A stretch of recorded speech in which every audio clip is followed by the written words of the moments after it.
Okay. What's up, everybody? My name's Halloween, and as always, to my left is Jabroni with one eye.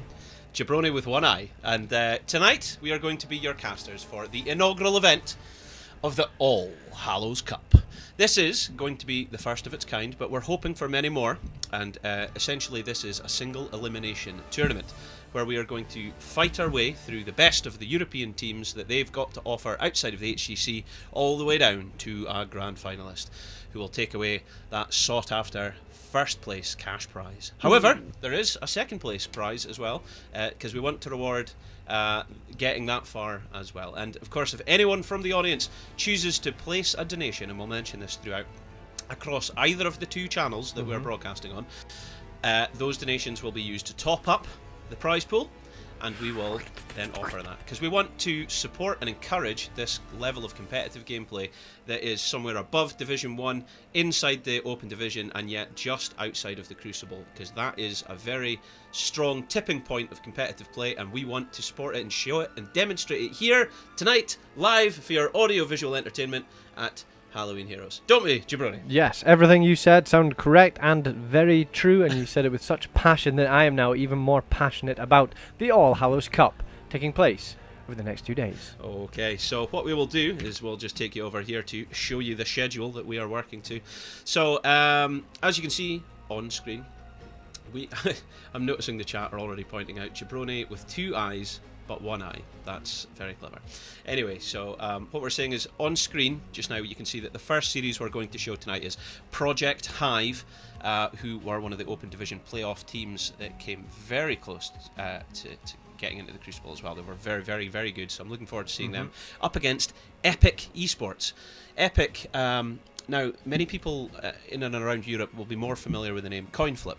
Now CoinFlip have been around for a while, but they have now rebranded and came back as Epic Esports. Let's see if that rebranding has given them a bit more oomph. A kick about them. A kicking K. Oh, that's very clever. However, if you've tuned in to watch EPG Frozen versus Boop Boop, they're going to be broadcast at the same time at 5 o'clock on twitch.tv/HotCaris. And of course, our co-casters over on that channel will be Karis and Joik. Joy spelled with a K. Joik. Now, once Project Hive and Epic Esports are finished, we will then move immediately on to Skog Support versus Avada Kedavrat. Ooh. Sought after. And that will be broadcast here at Halloween Heroes. And once EPG Frozen against Boop Boop is over, immediately after that will be the BBB boys, Battle Beast boys, versus Hybrid Esports, again on Hot Caris. So that's where you want to stay tuned. Good stuff. Right, okay. So is there a team that you're real excited to see tonight, Halloween? Is there a team I'm real excited to see tonight? Yeah. Will you have Hot Caris's window open in the bottom left so you can keep track and be if it's a team like EPG Frozen or Boop Boop? You're going to be watching that instead of watching your oon game? No, is not that what at we're all. doing? No, we're broadcasting correctly and we are professionally. correcting and professionally. Oh, come on now. What are you talking about here, Lewis? No, what are you talking about, Willis? I gotta get Lewis. I was like, okay. Well, Lewis could be a member of that family as well. Anyway, so what we need to do here is just get ourselves ready. So we've got another 10 minutes before our game. So what we're going to do is just get you back over to a quick break as we get ready. So just stay tuned, folks. We will be with you shortly.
happy I'm just, we are. I'm in absolute hysterics at just some of the sound effects that were coming out of this guy as he was doing his vocal warm-ups there.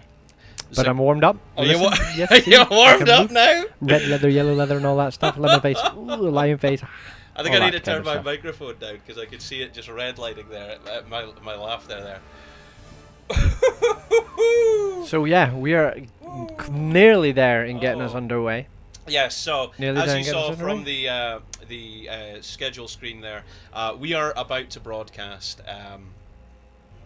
Project Hive Esports against Epic Esports. Now, Jabroni, walk us through what just happened there. We had a coin flip. We had a coin flip. Yes, and what maps were banned? BOE was definitely one of the banned maps, and Praxis was the other banned map. I would have liked to have seen Braxis hold out. That can often be quite. We don't see a lot of it, but I would have liked to have seen it.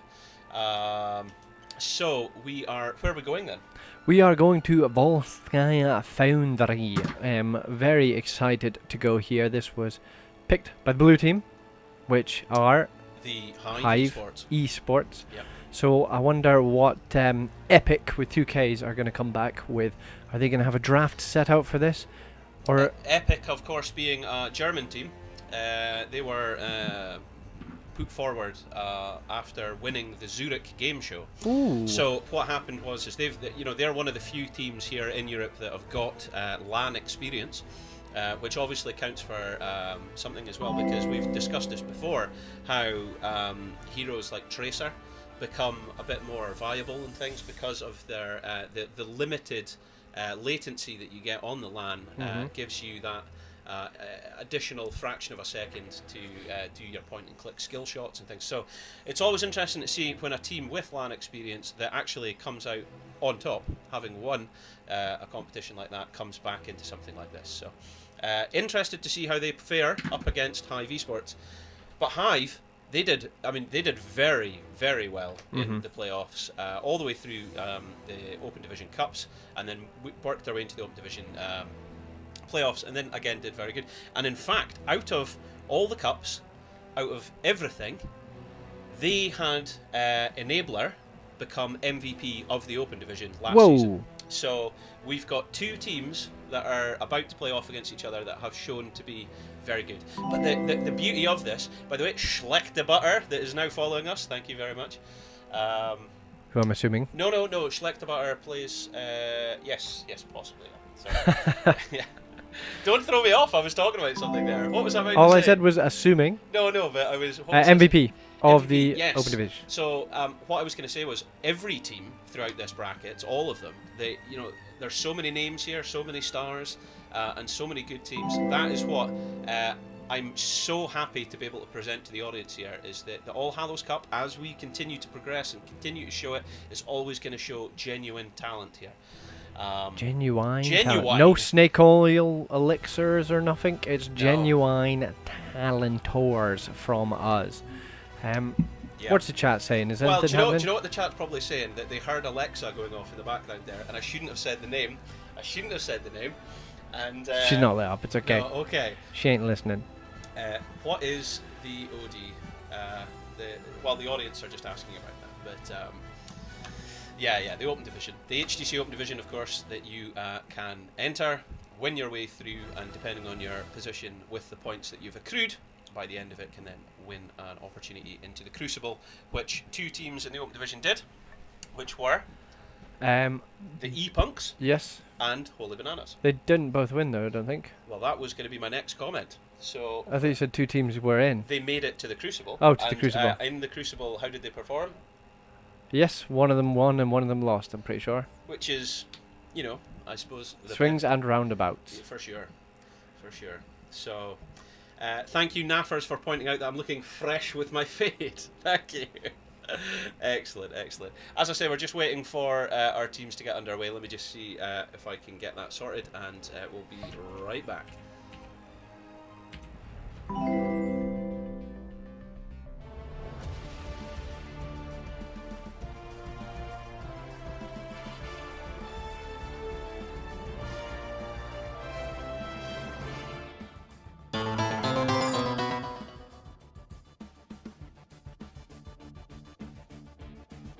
Thank you very much, Timmers, for the subscription there, and thank you obviously to all these followers that are coming in, riding this train here. And Nafer's pointing out that it was definitely a Turkish barber job. Well done, you've got some keen eyes on you. Okay, we're just getting our teams ready. We'll be back in a moment. Enjoy the music.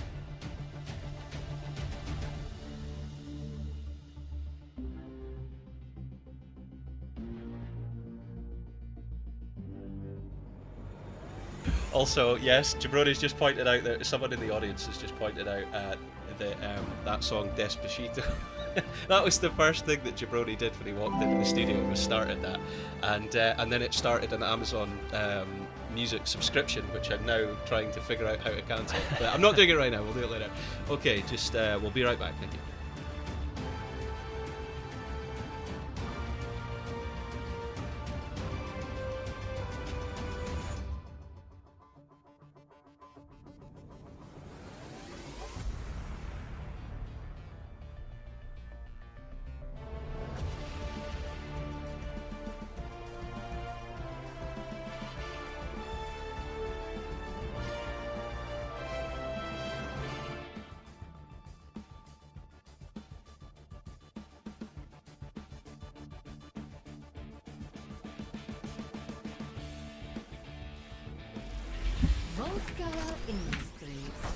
Okay, here we go, ladies and gentlemen. This is game number 1 of a best of 3 series featuring Project Hive on the left and Epic Esports on the right.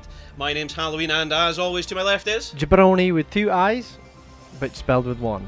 And we are going to be your casters here today. So, we are not in Heroes Lounge here. We are above it with this competitive skill level. So, anything could happen. We have Brightwing on the cards, we have Kerrigan on the cards, we have balance patches, and we now have a donation from but that's a different channel. That's for our second channel, and wow, fantastic.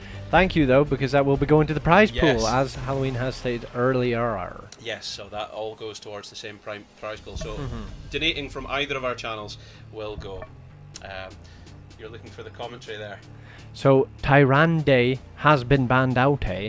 Tyrande, as we know, has been reworked recently, well, kind of recently, and she has made a resurgence in the HCC and other divisions because of her heal ability and her just general abilities. And she can also click D to make that big thing more damagey taking. Coming in there, first ban is Johnny Wallbanger, the Lord of Terror himself, Diablo.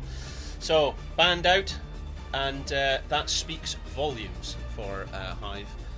Interested to see how that's countered. Yeah, hello. What was it? He was reworked and he kind of fell off, but then he's kind of come back, and then people are still Mephisto playing him. here? So I think that's what we're going to see. You think a ban? I don't know if he is actually worthy of a ban. Okay. I think, as they were saying, that because he's such a kind of magey hero, he's kind of like Chromie.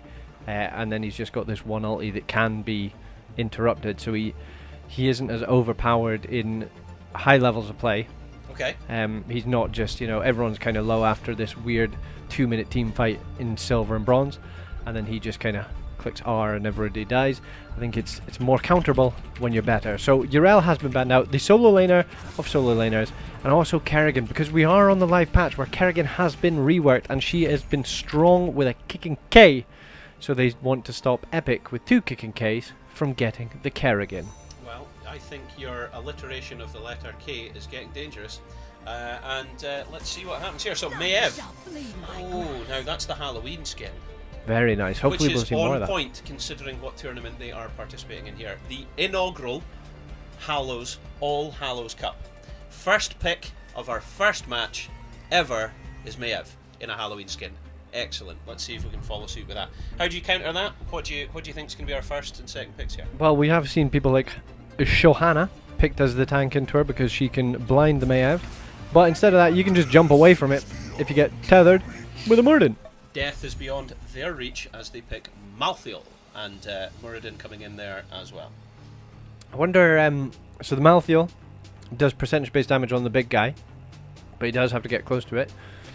But picking up a Malthael as your solo laner, potentially, in the first and second rotation. I wonder if they know something we don't know. They know who Epic are going to pick as their solo laner. So, Deckard Cain and Johanna, the girl with the best undercut in the game. So, Deckard Cain, I mean, that's an entrapment with the ceiling and with the scroll of sealing. And we've got Miev's tether, and we've got Johanna's condemn. That's a lot of CC there. And you can put up a lot of your potions around the objective while people are fighting, giving you a sustain. And they can just go, I'm falling low, I'm going to run into this potion, and I'll come back and join the ficht. Raynor, ranged DPS, being banned out there. So, I mean, that I like where Epic are going with this. You know, if I'm speaking quite frankly here, I think some of the audience might be leaning heavily towards Project Hive purely on their past experience, because they are a very, very competent team. But looking at this, I think currently I prefer the draft out of Epic. Just looking at it. I think if Epic, I would be in full agreement with you if Epic could have got that Raynor that they maybe wanted, because, I mean, if Deckard Raynor has been a tried and tested method, Deckard with his slows and Raynor who gets his crits on the slows. So I'm interested to see what Project Hive do before I'm saying Epic are doing it, but okay. There's Mephisto and there's Malfurion. Now, I said this. You did say this. Malfurion. You did say this indeed. I did say this. So Malthael picked up, no, sorry, not Malthael, Mephisto picked up. So we're on a very Diablo heavy composition with 2 Diablo heroes on each side, obviously. That's one. I'm getting at. Okay. And then a Malfurion for the backup healers. I wonder why the Malfurion is picked with Mephisto, and I think we're going to find out. Yeah, because the thing is, Malfurion kind of dropped off the radar a while ago when they got rid of Ice Block, and I've never really seen him come back properly. There's Phoenix. Now, Phoenix is a hero that can take advantage of CC very well. Now, they've got Deckard, they've got Johanna, they've got Maev, all providing CC. Phoenix is able to hang around for any length of time with that. He'll get a lot of value. And does it? Oh yeah, it's a special talent, I think, isn't it? Nope, I'm just babbling. But yeah, Deckard Cain can slow people, and Phoenix can use his R, Purification Salvo, and it does extra damage. So that's a good pairing. I wonder how the Thrall does trade in the Malthael, or if it's just going to be a kind of stall the lane out and just queue the Malthael anytime you see him. But back to the draft, Project Hive lock in their last pick of a Zeratul. So they're very magey. That's a squishy team, isn't it? It's a squishy team, so it's... Right, Jabroni, you got to pick. On the left, we have Project Hive, and on the right, we have Epic. Who are you going for? I want to see Mephisto in action, so I'm going to have to go with the blue team. Hive. I think I'm going to go with Epic. I really, really like Epic's... draft? I like Epic's draft a lot, so I think I'm going to go with that. I do like their draft. I like the Thrall, and I like the Phoenix, and I like the Deckard, and I like Johanna, and I like Maev. So that is who makes up their team, which is why I do like it. So, I mean, I'm just being a slithering snake and meandering through the choices. I do like both drafts. So okay, I'm excited. Welcome to game number 1 of our best of 3 series between these two teams here in the All Hallows Cup. On the left, we have Hive with Blade on Mephisto, Henning on Malfurion, Schlichter Butter on Murden. Hiding up the back there, we've got Menaldor blocking the exit for his MVP player of Enabler.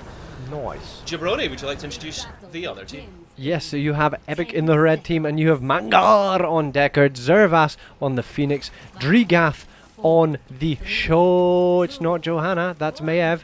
Scaff on Johanna, and Tally on Thrall. There we go, and that is our teams. Thrall wanting to get set up early down here by running straight to the bot lane. He doesn't want any part of this ficht in mid. Indeed he doesn't. Let's get a look at those level 1 talents. So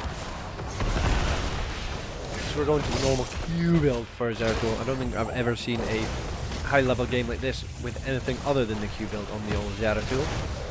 So, rotations. Who's going to be winning them? Because it's all going to come down to experience here at this early stage, I think. Yeah, it'd be quite... I think it would be Epic who could win the rotations with the Phoenix. He's even... Him and Johanna are going to rotate together. So are Hive going to cut them off, not let them get that? I mean, Enabler is going to be an absolute threat for Phoenix. Phoenix is going to have to stay constantly aware of the absence of Zeratul and just predict that he's going to be in a cupboard, waiting for him to strike. Sorry, could we see level 1s again? You sure can, yeah. It's on a pale horse for the mouthfeel. And we're seeing Echo of the Elements for Thrall, because of course he's going to be solo laning. He's not going to get those Crash Lightning stats. I don't think Crash Lightning's even a thing anymore. I think everybody says if you go that, you're getting kicked, or the equivalent reported. But Menaldor will be able to join the rotations from bot to mid very quickly with this talent, so he'll be able to stay an extra wee while. So it's going to be interesting to see. But yeah, both teams just keeping up with the XP. No one's pulling ahead, and it's just the nice aggressiveness from Hive is allowing the enabler to queue those minions and get them cleared quickly, while Butter is just farming that Q. He's farming that Q. Because it's obviously a baseline. He didn't go the Q level 1 on Morden. He went the third wind, I'm pretty sure. Oh, look at this. It looks like Hive are going for the well, we call it a boss camp, but it's not a boss. It's the support camp. That's very interesting because they only are just now getting level 4 and they're falling quite low. There goes a big tether from Mayev, and the rooted, blinded Morden is now running for his life while Zervis is running too. But Mayev goes in, kills it, and dies, and it's a trade. It's a trade. But are they going to fight to the death on this camp? Scav is falling very low. He doesn't want to be there. He's on an island. Mangar managing to dash out away, but I mean Zervis, he's wanting to hang around in case he gets any extra damage, but he's not going to get it. He's going to get himself killed if he hangs about. Danger! Will Robinson. Oh, very nice. So yeah, that was an interesting call. Hive said we're going to take it, and Hive did take it, and they still kept hold of their turret, which is more than Epic were able to do. They dropped it by the Mayev on the retreat, saying, I don't want to die, but Mayev did die. I don't want to wait for my life to be over. Very nice, very nice. Well, what we saw was first blood being gained by Epic, but the objective being lost at the same time. So here we go. Battle, the camp objective. Now the actual objective is up. It's now being contested. Let's see how this goes. So Hive Butter is just farming that Q again. Sees when Scav's walking up, says, "Hey, yeah, this is going to help me out." Enabler is joining the party and getting healed up by the Malfurion. So yeah, possession has been given over to Hive Esports, who are now ticking away on it. But there goes a big tether onto Enabler. He gets tethered back. He doesn't have a blink away. Oh, that was close. He still is holding on to this support beacon to heal himself back up. So, do you know the thing is though, if they're going to lose the objective if they don't push them off. Epic doing the best they can, but they've been getting soak in bottom lane with their Thrall. He's coming up now. Here comes Tally. So both teams are way to hit level 7, but level 7 will be hit by Project Hive. I wonder if they're just going to jump in. This is really difficult. There you go. Overtime has been hit. Level 7 on both teams, and now it's just fight to the death, because if you step off on the red team, blue team are going to win the objective. Butter manages to save his jump to get wrecked out of there, which is good. Do you know, if it was any other hero, that would have been okay, but the fact that it's Muradin means you didn't finish him off. His trait's going to come into effect here. He'll be full health, and he'll just come back in and bother you. And now it is, it is slowly ticking back up for Epic. They're on 26%, but they just cannot step off of this beacon, otherwise Hive will get it. So Enabler is sharking round on the bottom side of the screen. It looks like he's actually soaking. Is he trying to soak an XP by body soaking it and then coming in? I mean, I'm not sure, because the thing is, if he gets an opening on Zervis, he will MDK that man. I think he's waiting to see if the teleport's used, because once it's used, that's it. He's got no escape, and Enabler can just do things. This is so close. This is going to come down to overtime. Now Thrall is in the bot and Enabler has joined the fight, so it is a 4v5, but Thrall does come in with a big flank position. That's a huge tether from the Mayev, and the dead Zeratul and Butter may fall afterwards, but it's the red team who are falling super low.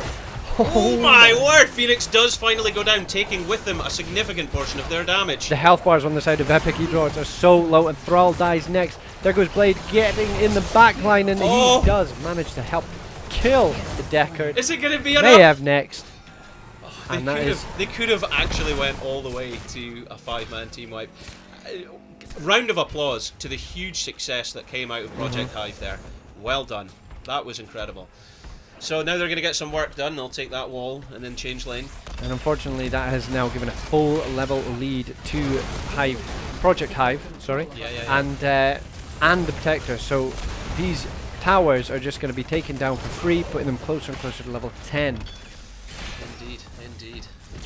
And yeah, as we see everybody do, they go up top lane to butter the lane for the next objective. You're wanting a pre-buttered lane for the next objective, you see, because if that lane has no wall or defences, they're able to march it on towards keep during the next objective, and that's very interesting. So big work there. They managed to get the Sippy Cup. Both walls. Oh, did they get the Sippy Cup? Sippy Cup is good prioritas that a lot of people want to do because it just stops the. Can they get this one as well? That's the question. I mean, they only have 8 seconds. It's still it's a bit of a risk, but they only have 4 seconds. They have dived in for it, and 2 seconds it's gonna burst. Let me get out of there. Nobody's chasing. They didn't get it. I mean, you don't really want to chase. It's level 9v10 if you're epic, but I think Mordin's like... What level 10s have we got there, Jabroni? Walk us through them. We have Tranquility from Malfurion. Avatar, of course. That is Last Rites. There's a big fight going on down here, even though it's not level 10 versus level 9. Last Rites does go out into the Joanna. That's 1 stack for him, and maybe even a dead Zervis. No, Zervis huge does escape. Massive escape by Phoenix there. Void Prison has been used as expected. And it's the Rooty boy for Mephisto, not the one that he dances with. So the Durance of Hate, after 1 second, unleashing a wave of evil spirits that root the enemy, as you call it, the Rooty boy. Rooty boy, and level 10 picked up by Epic now though. Yeah, so we are seeing the containment disc rather than the Warden's Cage. We're seeing the Captain America Blessed Shield. We're seeing the Lornado, Purification Salvo, and Earthquake. But we're going to see a bigger fight kick off around about now. There goes immediately this containment disc, and there's no Murden in this fight. Murden has now come back. Purification Salvo comes out, but it's not compared with the Earthquake, I don't think. Huge escape by Zervis there. He is doing a very good job. And now Zeratul was just in the backline, not where he wanted to be. Meldor is now getting chased down. There's a healing camp for the red team, keeping everybody healed. Meldor is going to fall without dropping the turret. Last right goes out, but nobody dead, nobody died. Hive Butter taking quite a bit of damage there. Is he going to get... Wow! And the big root from Blade. Oh my days, he's using that Q as hard as he can, trying to confirm the kill on to Deckard, but it does not, and now he is trying to run for his life. Joanna is chasing, but thankfully it's Joanna, and she doesn't have the most easy ever. The root that root was sidestepped by Blade, and he is alive to Mephisto another day. To talk another day or something? That is a huge spin from Blade, and well deserved, as he mocks his enemies for escaping. Huge escape by Blade there. And it's a massive counter engage here from Epic. I mean, very nicely done. A turn up for the books, as they say. What is Mephisto's lore? Is he the thing of hatred, isn't he? So he's the Lord of Hatred. Lord of Hatred, there we go. So the thing is, he was able to live inside the Soul Stone of Tal Rasha. The Soul Stone was put inside Tal Rasha, and he filled him with such hate for such a long time that Tal Rasha eventually, his corpse eventually becomes what you see there, and that's how Mephisto lives on, through the corpse of the priest that tried to contain him. There you go, a little history lessons for the folks at home. Yeah, so level 13s have been picked up by Hive Esports. Is there anything that you expected to see, or anything that you are surprised by? Yeah, so the spell power one for Mephisto makes a lot of sense. That's pretty standard, I would say. In comes 13s. They're on equal talent tiers as they move into the second objective here in game number 1 of our best of 3 series here at the All Hallows Cup. Back to you in the studio. Back to me in the studio. So yeah, it's just going to be a fight to see who can come off best. I mean, Deckard and is keeping Scav healed up, while Butter and Joanna are trading it out. But there goes Enabler getting into the backline, as Zeratul does. He actually blinks back in with the Vorpal, I'm pretty sure, and uses his VP. But Lornado comes out to try and stop them from getting any value from it. There goes a massive Earthquake. Last Rites hits on the Joanna, and she is completely dead. Malthael tries to get away, but he's already used his Unstoppable and is dead and back in, and he's dying. But Drygath goes down, and Meneldur manages to escape. It looked like Meneldur was going to die there. But yeah, that is one. That's 2 dead on the red team, and what a heal comes out. Counter engage. That's a counter kill for Epic, giving them a breath of hope about this objective. Hive is tower diving because he knows that the minions are away to join, but nobody else is willing to go with him. So that is just a 2-for-1 trade. I think it's still anyone's objective at this stage, Jabroni, as we are 5 seconds away from having a full team on Epic, but currently the high ground is held by Hive. I can't believe that Meneldur managed to get out of there. I was so sure he was dead after he had popped his Unstoppable, Tether come out, pulls him back, and he's like, no, I'm just going to keep heading. I'm out of here. So, in the lower levels, in the lower divisions, you see a mistake that often happens here. That a team that's winning the objective sends the rest of the team off to soak, and then they get killed 5v3 or something. But this is a Murden. We were speaking about who's on the point. And a big root comes out, but it is sidestepped, well, jumped away by Butter. There goes the containment disc. Blade is now sending out his root to counter this, and a huge Q from Mephisto. But Blade in serious danger here, and he goes down. That is not what I was expecting to happen. While Tranquility has to be popped to keep Butter alive, because he may be a tanky boy, but he doesn't have an avatar for 2-3 more seconds. And now Zervis holding the point to try and get it back in favour of Epic. The root's coming out. Jump. That was a huge dwarf toss by Butter there, because he was tethered. He jumped over the wall, so when the tether hit, he didn't die. That was sick.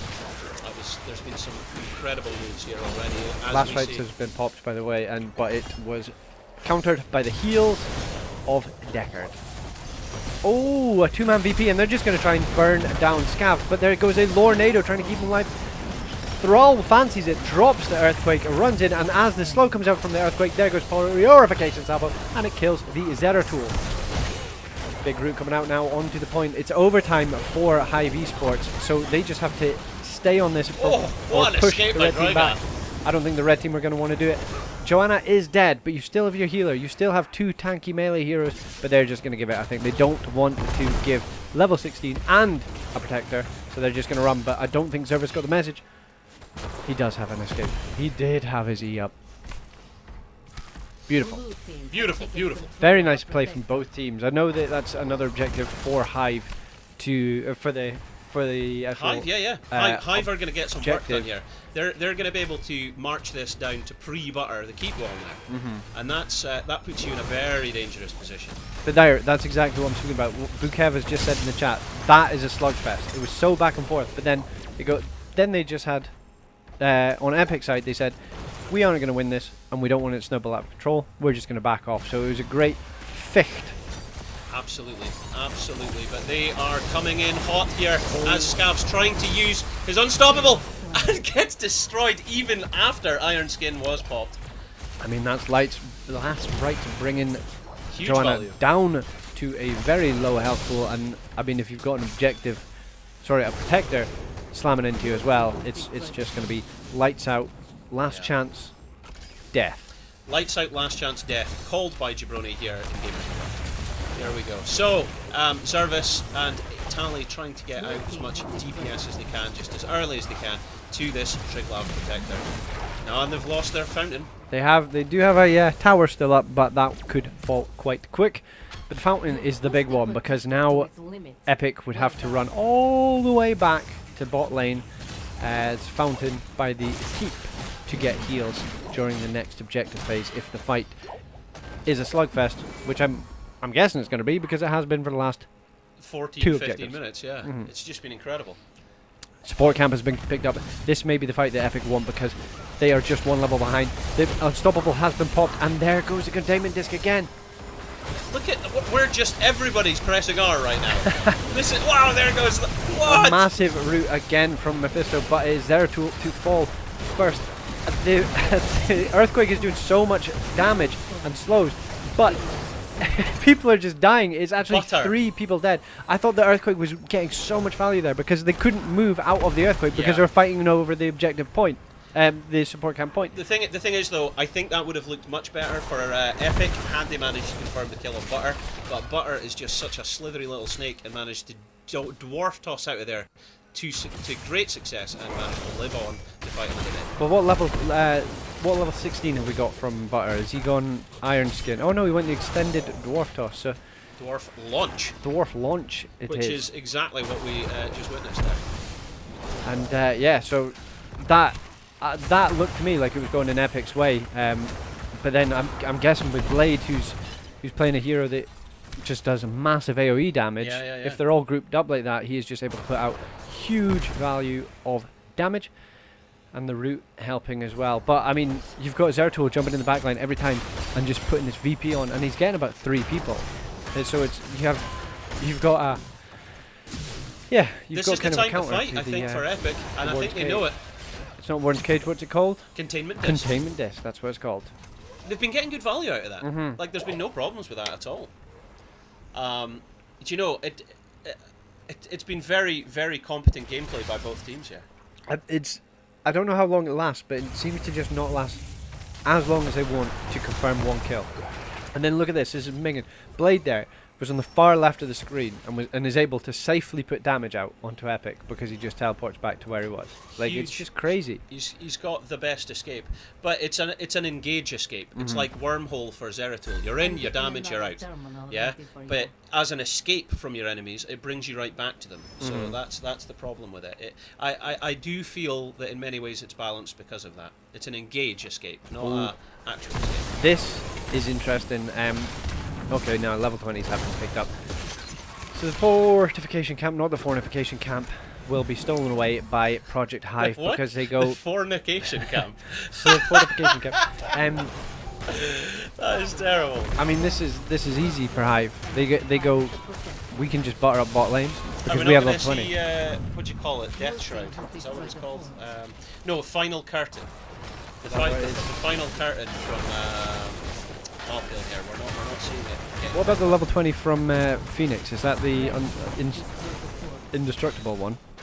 Well, we haven't got level 20 for Oh Phoenix yeah, we yet. don't. That's what. Because we're on level 18. We're on level 18. Very true. Level 19 now. There we go. So 50% of the objective already picked up by Hive. They're feeling like they are in a strong position as they set up for a bush gank here. They've now revealed it with Butter. Look, they think Butter's leading them away. They thought that there was nobody going to be there, but they do. Massive root coming out. Purification salvo hitting 3 people. Enabler is fallen super low, but you managed to get a huge VP on the back line.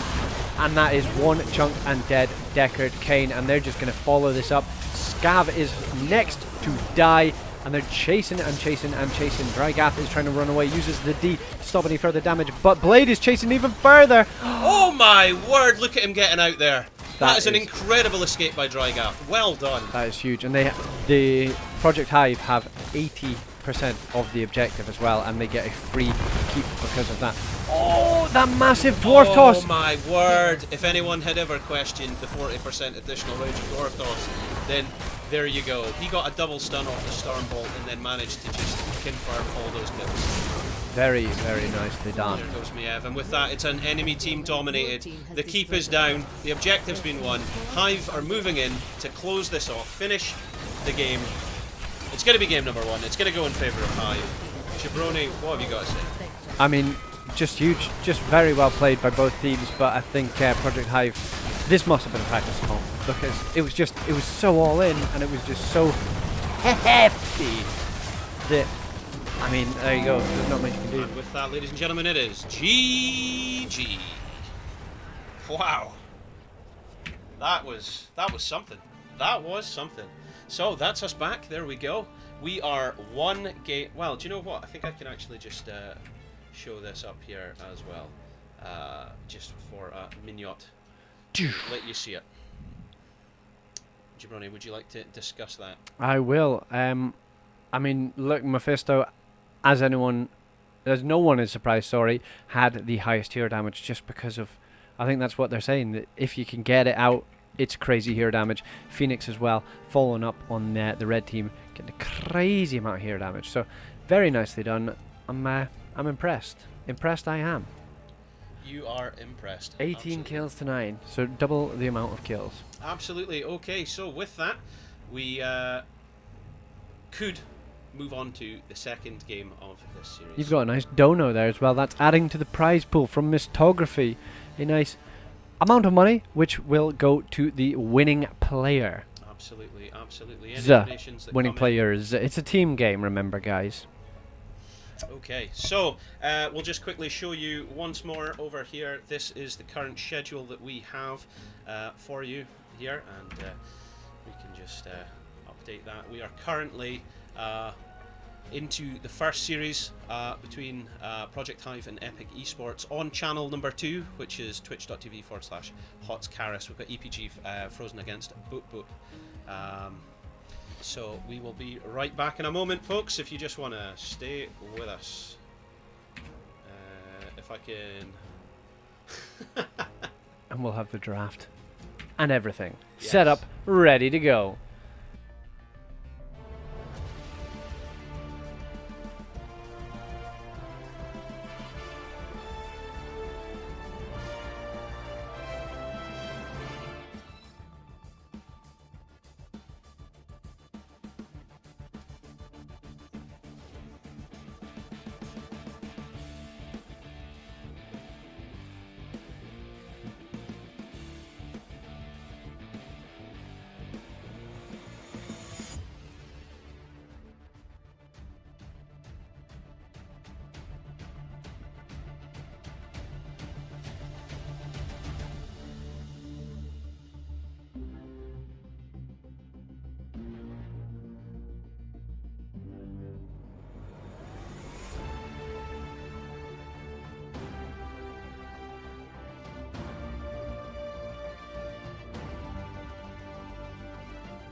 Yes, we're not muted. There we go. Okay, so thanks for tuning in. My name's Halloween. To my left is Jabroni. And we are about to go into game number 2 of our best of 3 series between Hive, Project Hive, and Epic Esports.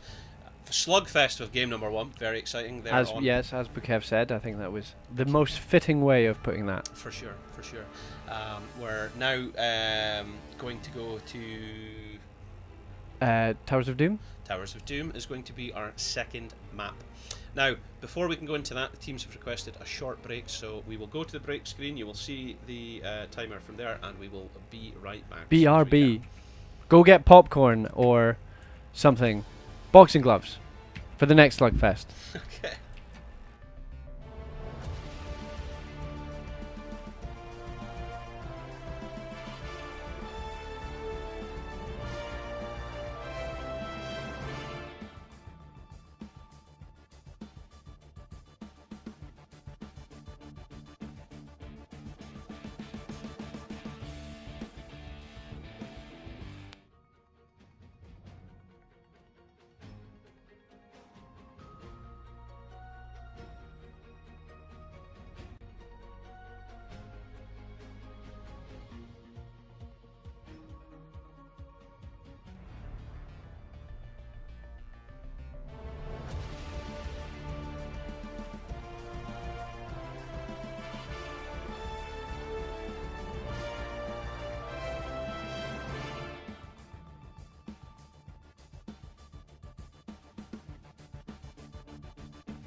Okay, ladies and gentlemen, we are just getting things arranged at our side here.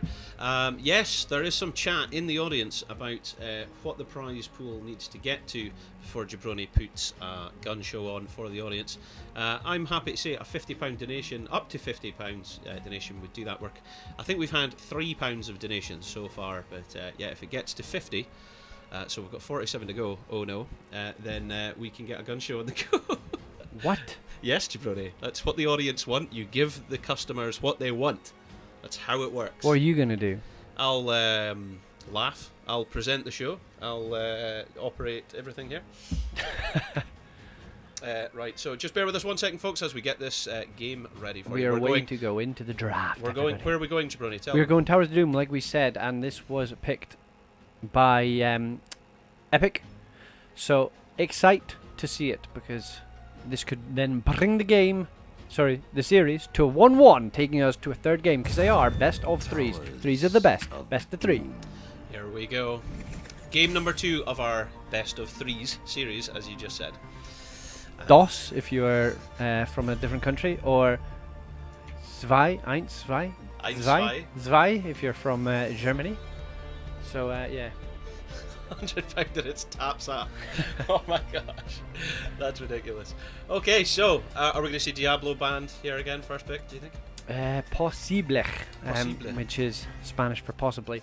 I don't know. Just on point with this polyglot multilingual stuff. Yes, I've been studying because we are the EU. Because we are the EU casters and don't have the same luxury as the North Americans have with just one language across the board. 3 languages. Well, we've still got more. You could argue. So there we go. So they've went from possibly the biggest biceps to the game to maybe the second, and there is so we've now got all biceps in the game being banned out. Just to control things, just to keep things under control here. 2 tanky boys banned out in the first rotation, so that is them gone forever. And Mayev, who did a lot of work last game for Epic, has also been banned out because, hey, if you're Hive and you don't have anybody else you want to ban, and you found that Tethery boy was very annoying, just get rid of them. And that's what they've done. So, Grosh, Mayev, Diablo, and joining them in the banned list is Abathur. Abathur, who we have seen a lot of times on this map because of the globalness of an Abathur. Can stay top lane, soaking with the body while everyone's fighting bot lane over an objective and hatting those people. And, you know, Genji's quite a used hero, and you compare him with somebody like a Genji for the top hat rotations, killing people dead. So get rid of the Abathur if you don't want to play him, because he can be horrible on this map. So I'd like to see that. Muradin, Butter made a name for himself on that Muradin last game, and we are going to see him make that same name twice, hopefully. Now, when we were casting Open Division, we asked our producer to ask Blizzard about who had the biggest beard in the game, and we were told it was Muradin. Going on sheer size of pixels for model sizes and things like this, it was Muradin had the biggest pixels in the biggest beard in the game. We've got people asking about the biceps. Transparent TV is asking, yeah, I want to know, what about Malfurion's biceps? So we've got to factor him in with Diablo and... Malfurion? No way. Not a thing. Because I'm pretty sure Illidan has more defined biceps anyway. He got all the juice from the mother. Right, so back to the draft. Kerrigan has been picked up. The 2 reworked heroes. Kerrigan obviously was banned last game, so we didn't get to see her. And Tyrande also banned last game, so we didn't get to see her. So we see a Kerrigan and we see a Tyrande, 2 potentially OP heroes. But you throw it on to Hives, and they go, wait a minute, you have left open Yrel, who's the top laner of all top laners right now, and Medivh, who can allow for people to get in deep and get back out, and it stops. Guess what? If Kerrigan dives in, pulls a full combo out, Medivh has one ability that will stop all of that. Stop all the damage that this Kerrigan will do, and that is a protect. And when you protect, you can then put a portal and everybody gets oot. It's a very interesting one, but the thing is though, he has that on a cooldown, and if Tyrande just waits for the protect to come out first, Tyrande can throw down the Hunter's Mark, and the amount of damage that Kerrigan will get out with her combo is enough to kill anyone there. Potentially. But these people are going. I think this Medivh is going to do bits. So the bans, Malthael didn't want to play him, so they're getting rid of him on the side of Hive. And then a white main, because if you look on the left, there's no healer for Hive yet. The hacker picked up, who has been able to stall out a lane against him, may have... sorry, the healer. And ETC, who's the Johnny tank, who people pair ETC with Tyrande, because you power slide and then you stun. Back to Hive, what do you think about the draft, who have been picked by Hive? Well, this is interesting, because they've got double support, technically, or pseudo support. You could argue that Bloodlust could come out here. I mean, I don't know, but you've also got the absorbing Argent Defender on Yrel, which kind of acts as a third support. We've got the healing trait on Muradin as well. Basically, everybody but Junkrat has self-sustain. But nobody's got... It's AA, isn't it, the Bloodlust buffs? And nobody really is an AA there. So I would be extremely surprised if we saw it. But... who is the damage dealer, the main range damage dealer for Epic? Well, it's Phoenix. Right. Out of the two drafts, we have to pick a victor. Jabroni, who are you going with? This is difficult. I would like to hear your thoughts first. I think I want to go Epic again. I went Epic last game, but I'm going to go pick them again. Why is that? Purely because I like the amount of CC and the amount of damage that's potential out of that. And yeah, you've got the two new reword here. I'm going to have to flip it. I've got to go Hive this game, because anytime I see a Medivh, I get suspect. It's got Medivh has just so much shut-down potential. And the thing is, you need to be a good player with a good team behind you to be able to do it proper, and that is what we have here in the All Hallows Cup. To get an invite code to this cup, you have to be a good team, and that is absolutely what we're seeing. Let me bring you back to the 90s. It's like the Mortal Kombat film. That's how is that like? Wait, what? Because you can just no one knows where the island is or anything. Oh, and you don't just turn up there ready to fight. You get invited to fight at the Mortal Kombat Island.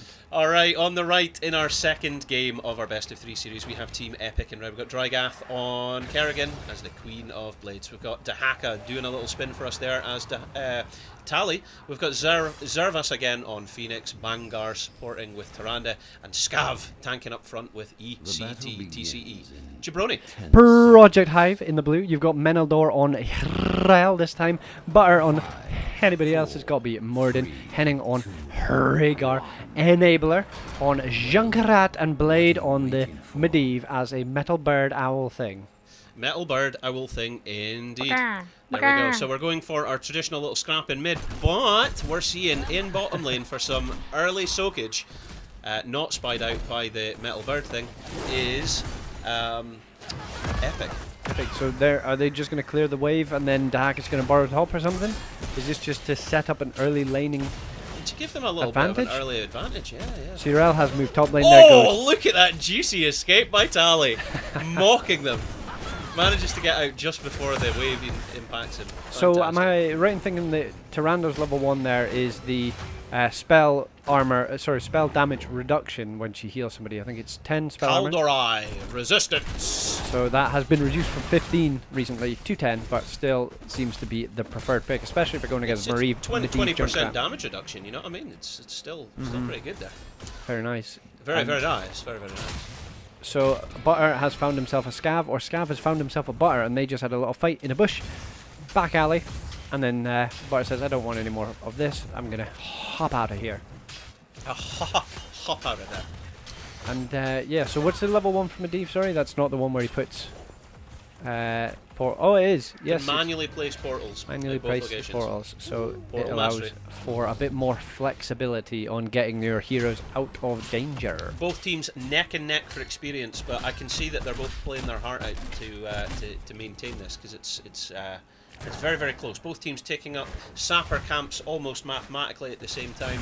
It's very close. I can't look at that. That escape. was huge, Servas. Massive. Very good escape. But then Butter still manages to get his Q stack after the fact by just going, I don't need to stun you for a kill, I just want to stun you for my little ding to go. And I get one more on my... Yeah, it's Stormbolt quest, man. Yeah. Very delicious thing for a Muradin. Very satisfying. Here comes Portal 1. And it's just helping these mass rotations, so you can just get out there really quick and get to mid lane. And it looked like Kerrigan had even gone top lane for a little ganky banky. we're having a bit of blizzard lag there. We saw this in the Open Division a few times, so we can only apologise to the viewers if you see that. Gabriel in the chat says, where's the other match being casted? That is on Hots Karis. Go to the Discord that is been mentioned or probably below in the info. If you go to the Halloween Heroes Discord, you will see all appropriate links and all information. You can see it in the announcement tab there. But the secondary channel for the All Hallows Cup is, of course, Hots Karis this weekend. That's it. And him and his co-caster Joik is casting the EPG Frozen versus Boop Boop game. But we're game number 2 here between Project Hive and Epic Esports. Epic. So that is the first altar phase coming up, and it is 3 altars. This should be good for Epic Esports because Urel and Dahak have just capped. Dahak is borrowing in aggressively. Butter is trying to get out of there. Oh, that power slide was very, very nice. He held the tongue. He held the tongue. Oh, but a lot of damage coming down to Enabler. Can he make it out? It is a junk bat, a slippery little boy. He does manage to get out of there, and that is what we confirmed as being an Epic tribute. They take that. Or whatever it's called. So with that, they take the lead. It's worth pointing out. Oh, huge damage coming out here. Big W from the from the ETC, sorry, to try and stop Muradin from getting to the portal. But he did get to the portal, and he even came back through it. He fancied himself, actually. How much did he fancy himself? Like, he backed himself is what I'm meaning. He backed himself. He thought, I'm going to get this. What's interesting and worth pointing out is Enabler's playing Junkrat here. Oh, is someone getting a gank here? That is a big gank on the Kerrigan. Junkrat pulls the Kerrigan away from safety with the, what is it called? The destruction... No, it was disruption?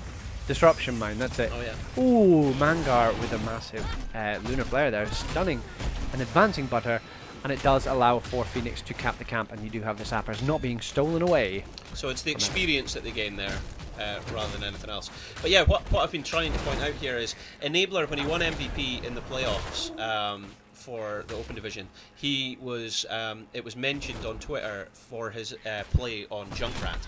That's kind of what he was seen as a dangerous weapon for. And he's playing it again, and we can see why he was picked out. Because I mean, look at him getting away with such low health in these team fights, and not feeding. Don't expect to see a lot of feeding here. That's it. So, wait, we've got a fight in top lane here as Tally and Drygaff are trying to push off a Blade and a Menildor. So Essence has already been popped by the Haka, so it'll be interesting to see how long he wants to stay here. Menildor tries to knock him away. The Protect comes out to stop this stun, but Tally does manage to cap the objective, not the objective, sorry, the camp. Yeah. And whilst they're doing this, we've got Scav taking the altar on the right, and delayed! Henning takes an owl, and now they can get into position. Zervas isn't even going to advance for it. He just wants to get the kill. I don't know if Blade has his stacks yet, does he? How many stacks does Medivh have? Is there a way to check that?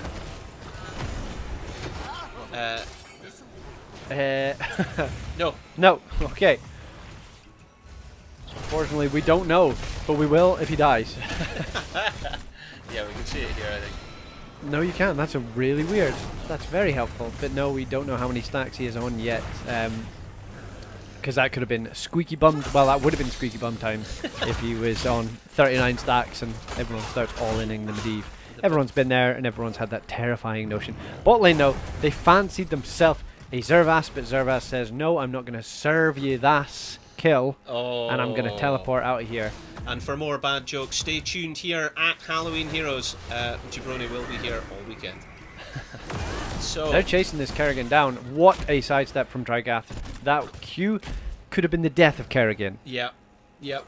She's been very. I mean, Drygath's been doing a fantastic job at escaping that. Tally maybe a little too far forward, but no problems there. Another owl coming in. Level 10's picked up first for Project Hive. What we seeing there, Jabroni? Ripping and tearing. Ripping and tearing. It's Junkrat's tire Polybomb instead of the. What was the other one? Leyline Seal. Yeah. Polybomb just to cause disruption maybe around the thing, or it's just a point and click disruption for Mosh Pit. A portal engage. I like it. Avatar as well, Ardent Defender and Ancestral, if you hadn't mentioned that. But there we go, level 10s have been picked up by Epic Esports. And we've got the Maelstrom, we've got the Isolation, we have got Shadowstock, Mosh Pit. And this has all been popped now already. There goes Melndor in the backline, but Scav is also disrupting. You don't have any Shadowstock anymore, and you don't have Purification Salvo. But they do have the mosh. They do have the mosh, they do, and there goes a massive drag on to Butter, but he has the Ancestral popped on him. The mosh has hit 3 people in the back line, so Butter does fall. Melndor is trying to disrupt it, but cannot. In comes the Maelstrom from Kerrigan, who manages to also get a stun off and a multi-kill. 3-man Kerrigan E. What? In comes the stun on Meneldor. He's running for his life right now. That was a massive turn up for the Aegis, and that was huge. I mean, the engage looked like it came from Project Hive, but that was the sort of thing that I wish I highlighted for our instant replays. Oh, I should have had that. Maybe we could get them capping this camp as a let's highlight. Get that. Let's get this camp. This was the highlight camp. Another camp steal here. We'll get this for the instant replays. Yes. Oh my gosh! Look at that. So yeah, that was a massive prolonged battle, but the tongue to the isolation onto Murden just stopped him from being able to get Avatar off. I don't know if it was disrupted or if he had died before he was able to cast it. I just can't believe what I just saw. I'm still trying to wind down after that. That was drama, man. That was real drama. I was sick. So both teams 11. I mean, they're very close. They've been neck and neck for experience. 11/12ths, we'll say that is 11 and 12ths in for Project Hive and 12. The audience, Jabroni, by the way, they're trying to point out that they want more of your bad jokes. More bad jokes, please, at Halloween Heroes, is what we're saying. So, yep. Apparently, no pun is too low for you. Look at this, they're circling for Drygath. Drygath's trying to solo lane here and try and keep the soak up. I mean, Tally's able to do it easily, and he's able to jump around the map with his global ability, but it's very difficult. Oh, but they might have just caught Meneldor off in a bad position. It's a Yrel, though. With Ardent Defender, it would be really good if they could try that out and steal the Ardent Defender. Massive sidestep to completely negate the Kerrigan combo from Yrel. That was huge. That was very good. That could have been a dead Yrel because you wouldn't have been able... But they do find themselves an enabler. He does have his disruption mine, and there's a portal as well to get in there. Now ETC has actually been the main focus target. They have had to pop Shadowstalk, but wow. I don't think it's over yet as Meneldor tries to get in against Service. The Stormbolt. The Shadowstalk tried to help him, but the Polybomb then immediately came out, and I mean, that's some next level stuff, using the Rip and Tear and Riptire to absolutely murk the ETC. There's no chance of him getting out of there if you completely kill him by like 300. Sorry, 3,000 overkill. Yeah. Yeah, if you use a Rip and Tear to completely go over his health bar, then yeah, that would do it. Very nicely done. Oh, Meldor's wanting to sniff it out, but he has already been quickly capped. Very nicely done. See, I mean, you're totally right in what you're saying. Like, Kerrigan and Tally aren't going to be able to kill Meneldor.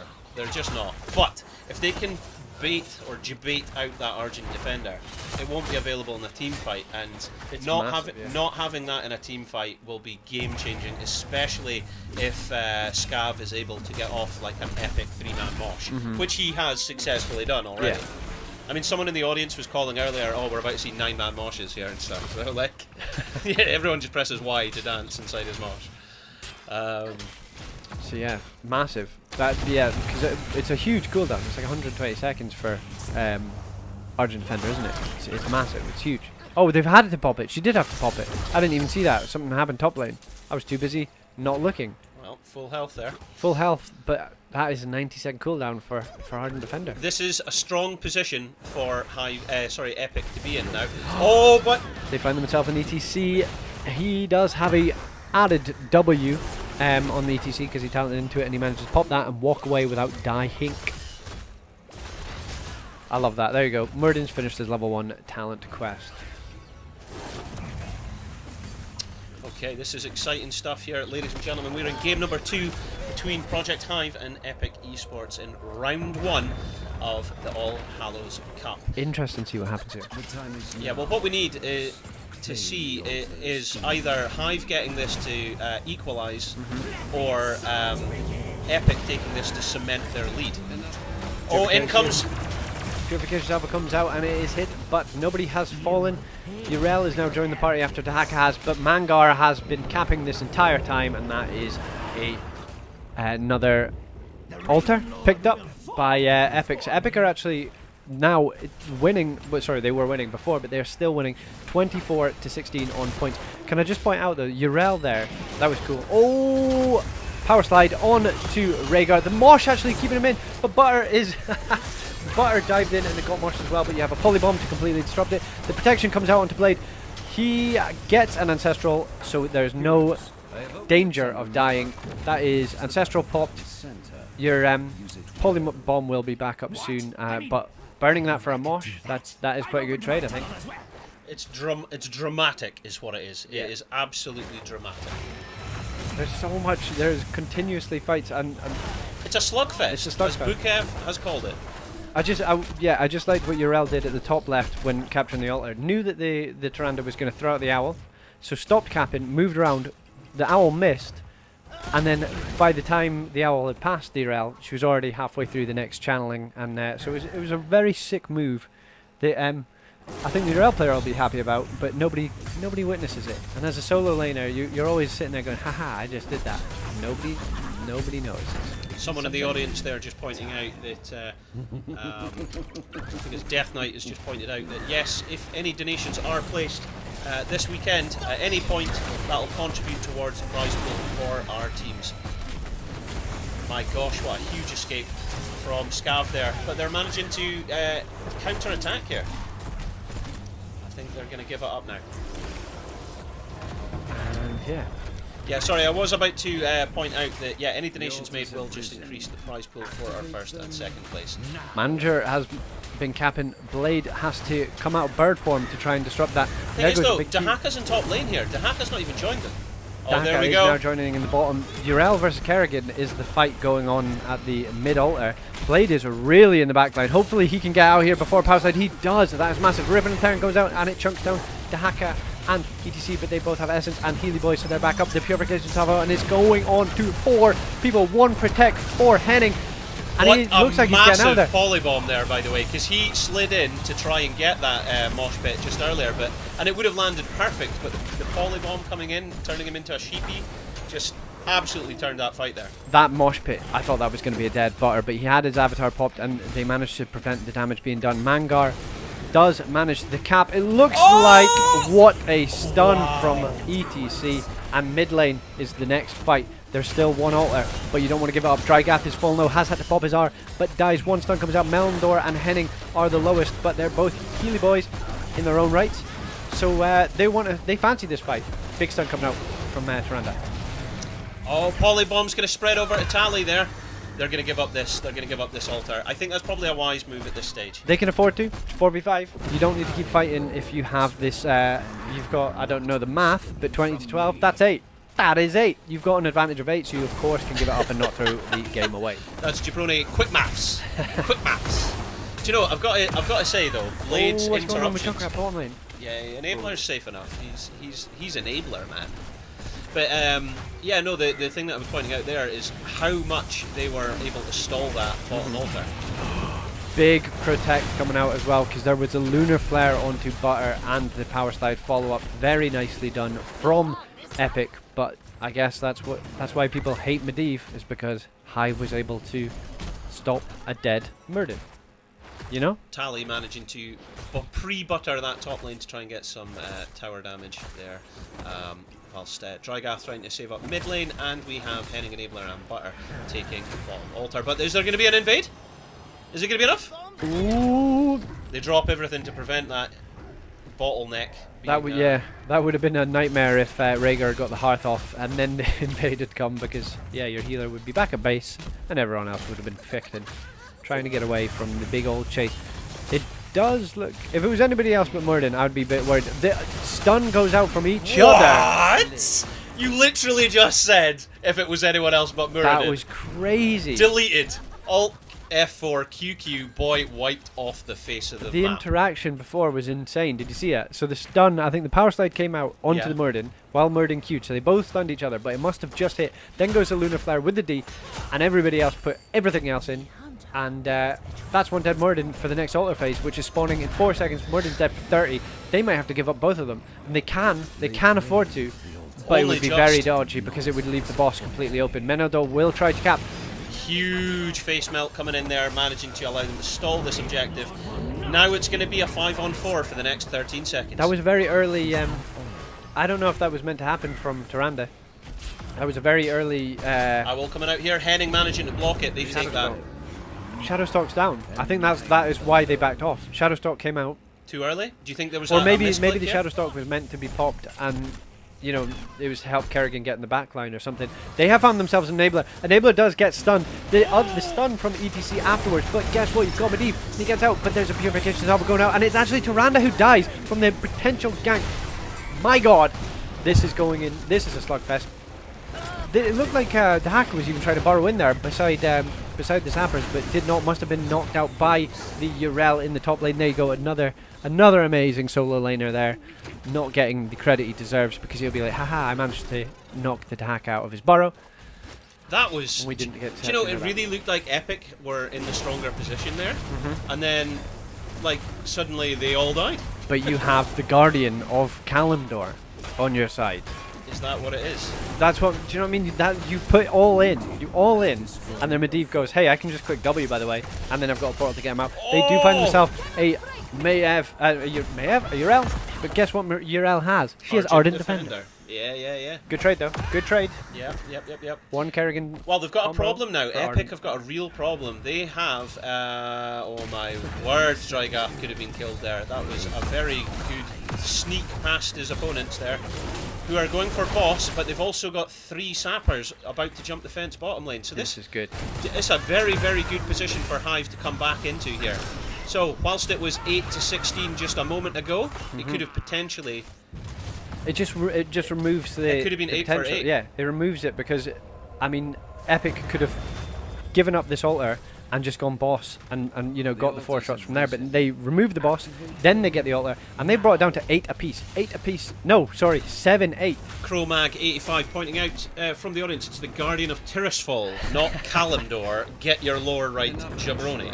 Apologising is my middle name.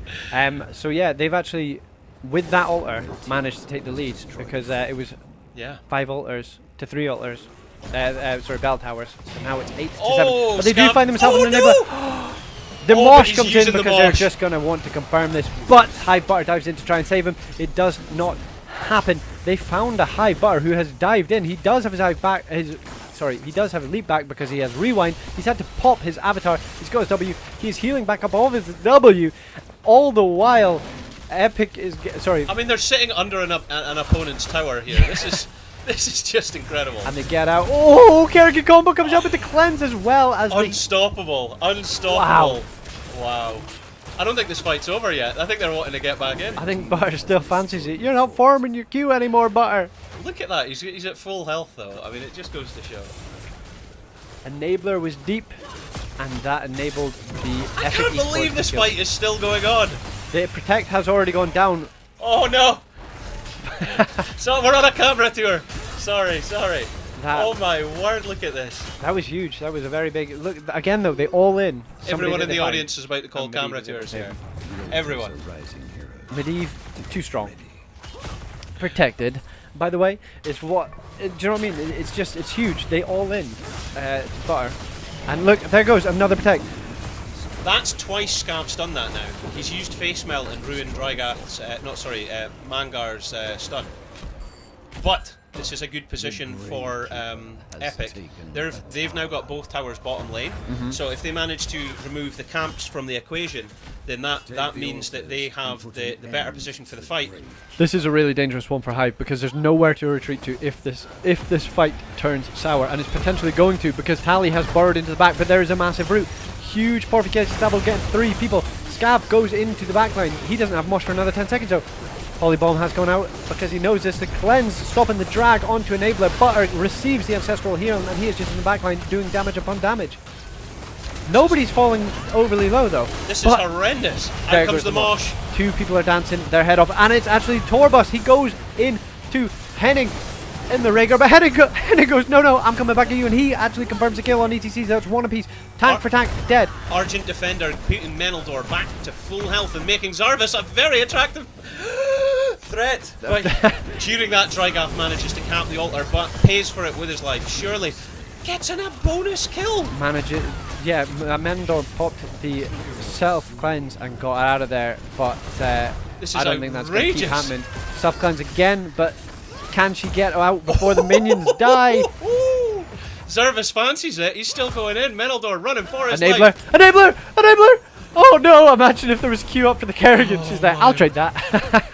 That is monstrous, ladies and gentlemen. Monstrous. See, I liked, again, just a little thing. Rhaegar was trying to retreat on 1 ticket health, ran into the bell tower that has been converted for epic, so he dropped his little healing totem, no, the slowing totem, to proc the shots. Just these little things. It's the little things. Just the little things. It's because just the little you know what I things. mean? If you're playing Hero League, somebody would have just ran in and died to it. But no, he's like, I'm gonna use this, it'll proc the shots, and I'm gonna get out of it. Calm down after that. This is outrageous. There is 3 hit points left for Project Hive. There is 7 for Epic, and they are a game behind. It is all or nothing. If Epic want to stay in the All Hallows Cup, they need to win this and then move us into game number 3. Thrice. However, depending on how this comes, Hive could close up the series here, but they are fighting from a position of behind. But they need right. If Hive get both of these, they win. If they lose one, they lose. Ooh, that is dirty. Yeah, it's dirty right there. That is what we've came down to, ladies and gentlemen. We are approaching the finale. Here we go. And Butter, I think, wants to take it because he does not want to be spread thin. There goes a Butter from the hacker, so it's going to be the 5-on-5 fight. Purification Staff goes out and it hits 2 people. There's a 3-man silence from the isolation of the hacker. Power Slide goes in from Scav. Will it be interrupted? He does have Torbus, so he's going to continue. No, he does get stunned out of it, but he's got his Power Slide back up, and it's a 2-man Power Slide. Henning is falling super low. He's protected by the way, but he cannot self-ancestral. He is a way to fall, but he's getting out of there. Blade is now getting the focus, but has a portal to get out of there. And with that, it is G. I didn't even notice that the capping had happened. Oh Did you? My God. Did you? Oh my! The fight was going on for so long. Who was capped? Who capped? I've got to stop. Who capped? Oh, it's too much. Who capped? Who capped? Hang on. I've got to update the scores here. This is just outrageous. Who capped? Oh. Right, before we go any further, people, before we go any further, this is let me just wow. Just wow. And EPG Frozen as well. They need to get their store updated to 2-0. Yeah, I'll just find out. It's right, there we go. How did you know that's what it was? I have eyes everywhere but the minimap. Okay, so here we go, ladies and gentlemen. This is the current layout for our schedule. Wow. Just wow. That was crazy. So because of that, EPG Frozen progressed through to round number 2, which will be getting played tomorrow, whereas Boop Boop are our first team to fall out of the tournament. Commiserations. Commiserations. SYDT captain on playing on that team. However, that means that the Battle Beast Boys BBBs against Hybrid Esports will be making their debut on Hot Caris, the twitch.tv/Hot Caris, imminently. Thanks for waiting for Indubitably. that. Indubitably. Wow, this is just tense stuff. I'm really enjoying this. Absolutely fantastic stuff. Absolutely fantastic stuff. So we are getting ready, people. What I'm going to do is I'm just going to take us to a short break as we get ready. Thanks very much.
Thank you for pointing out we are muted. So let me just come back and say that again.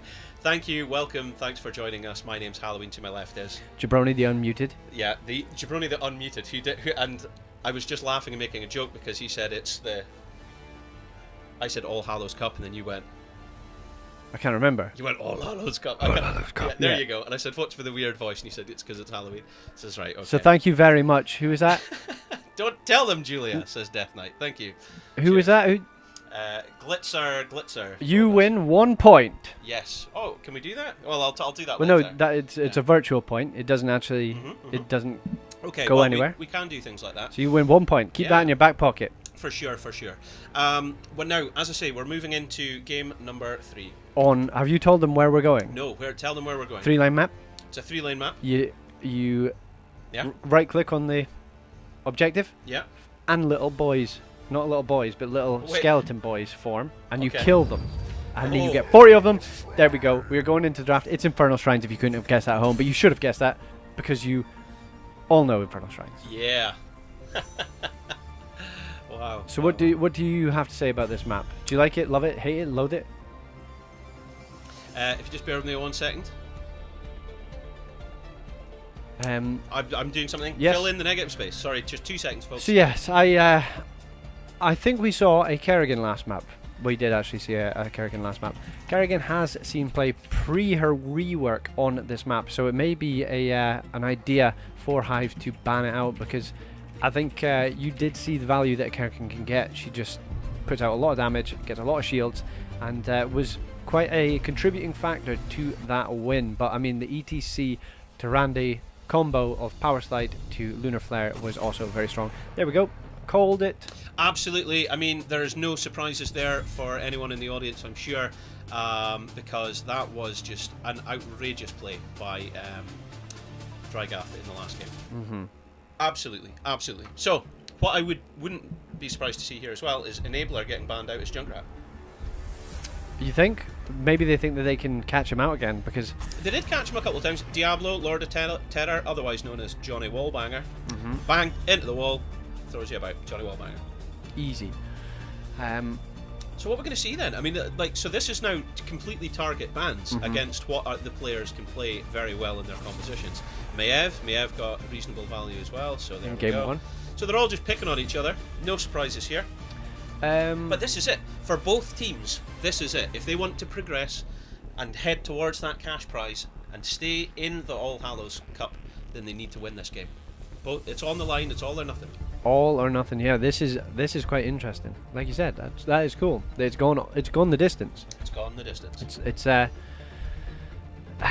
think, yeah.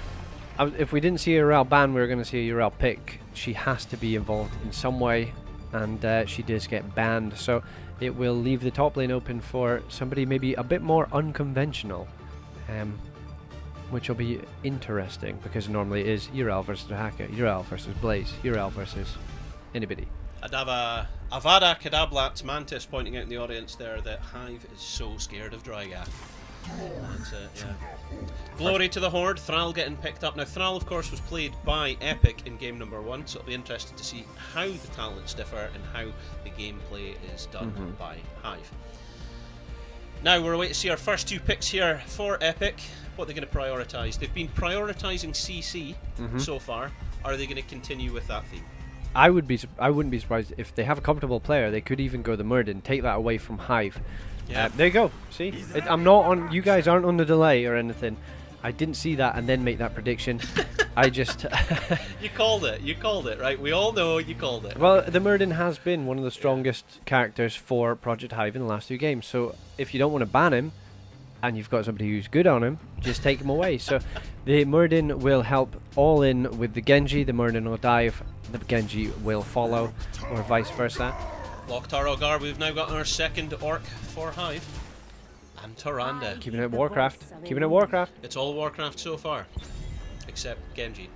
No, on the left side. Oh, for sure. Project Hive. On Hive side. So, yeah. Yeah, no, I'm really interested. The audience is very divided in terms of cheering for both teams here. A lot of them are saying, let's go Epic, mop the floor with Hive, and other ones saying for Hive. It's very divided here. So far, I can't pick between the drafts. If you were to ask me at this point who I favoured, I wouldn't be sure.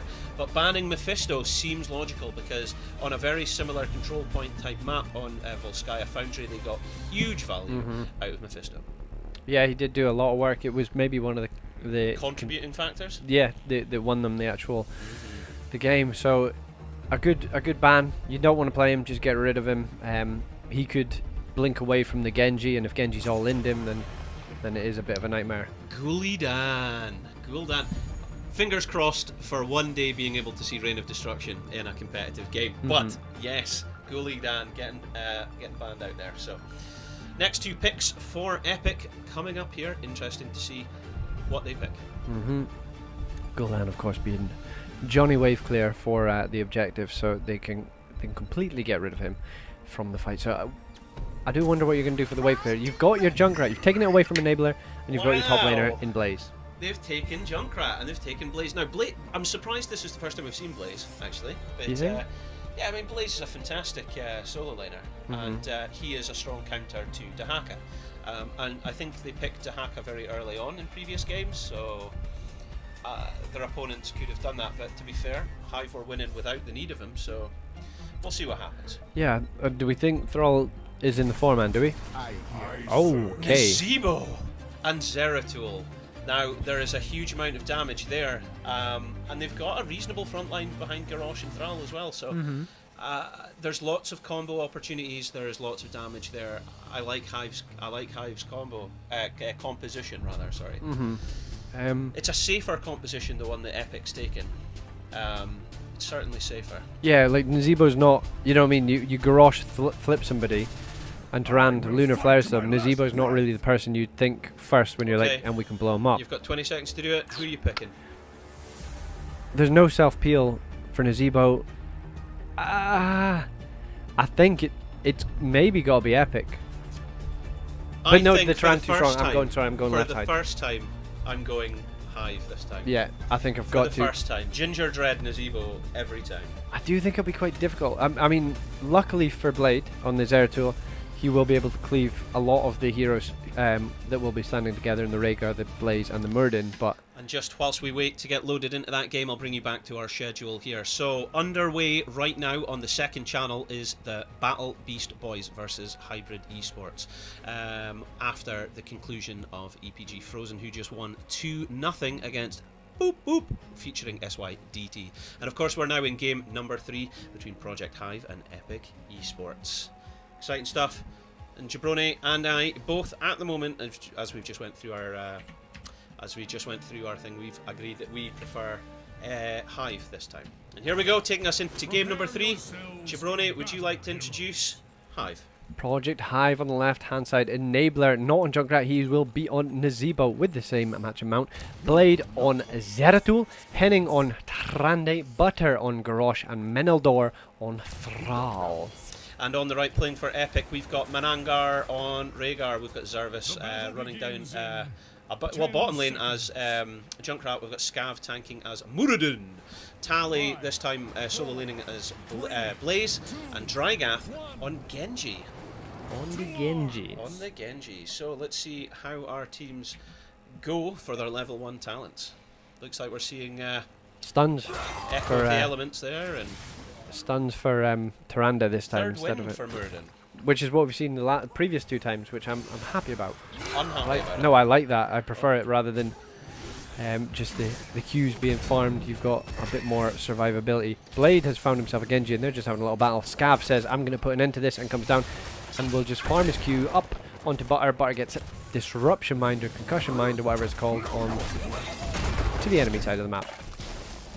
But yeah, are they just going to go and stack Nazebo? Is that the plan? Blade is doing a lot. Blade doesn't like Genji, and they're putting a lot of damage out, but he will fall because Tali joined him while Thrall went top lane. So Genji does get out of there, gets a little hearth in, and will thank the Blaze. Thank his lucky Blazes. So first blood falling in favour of Team Epic on the right hand side, playing in red.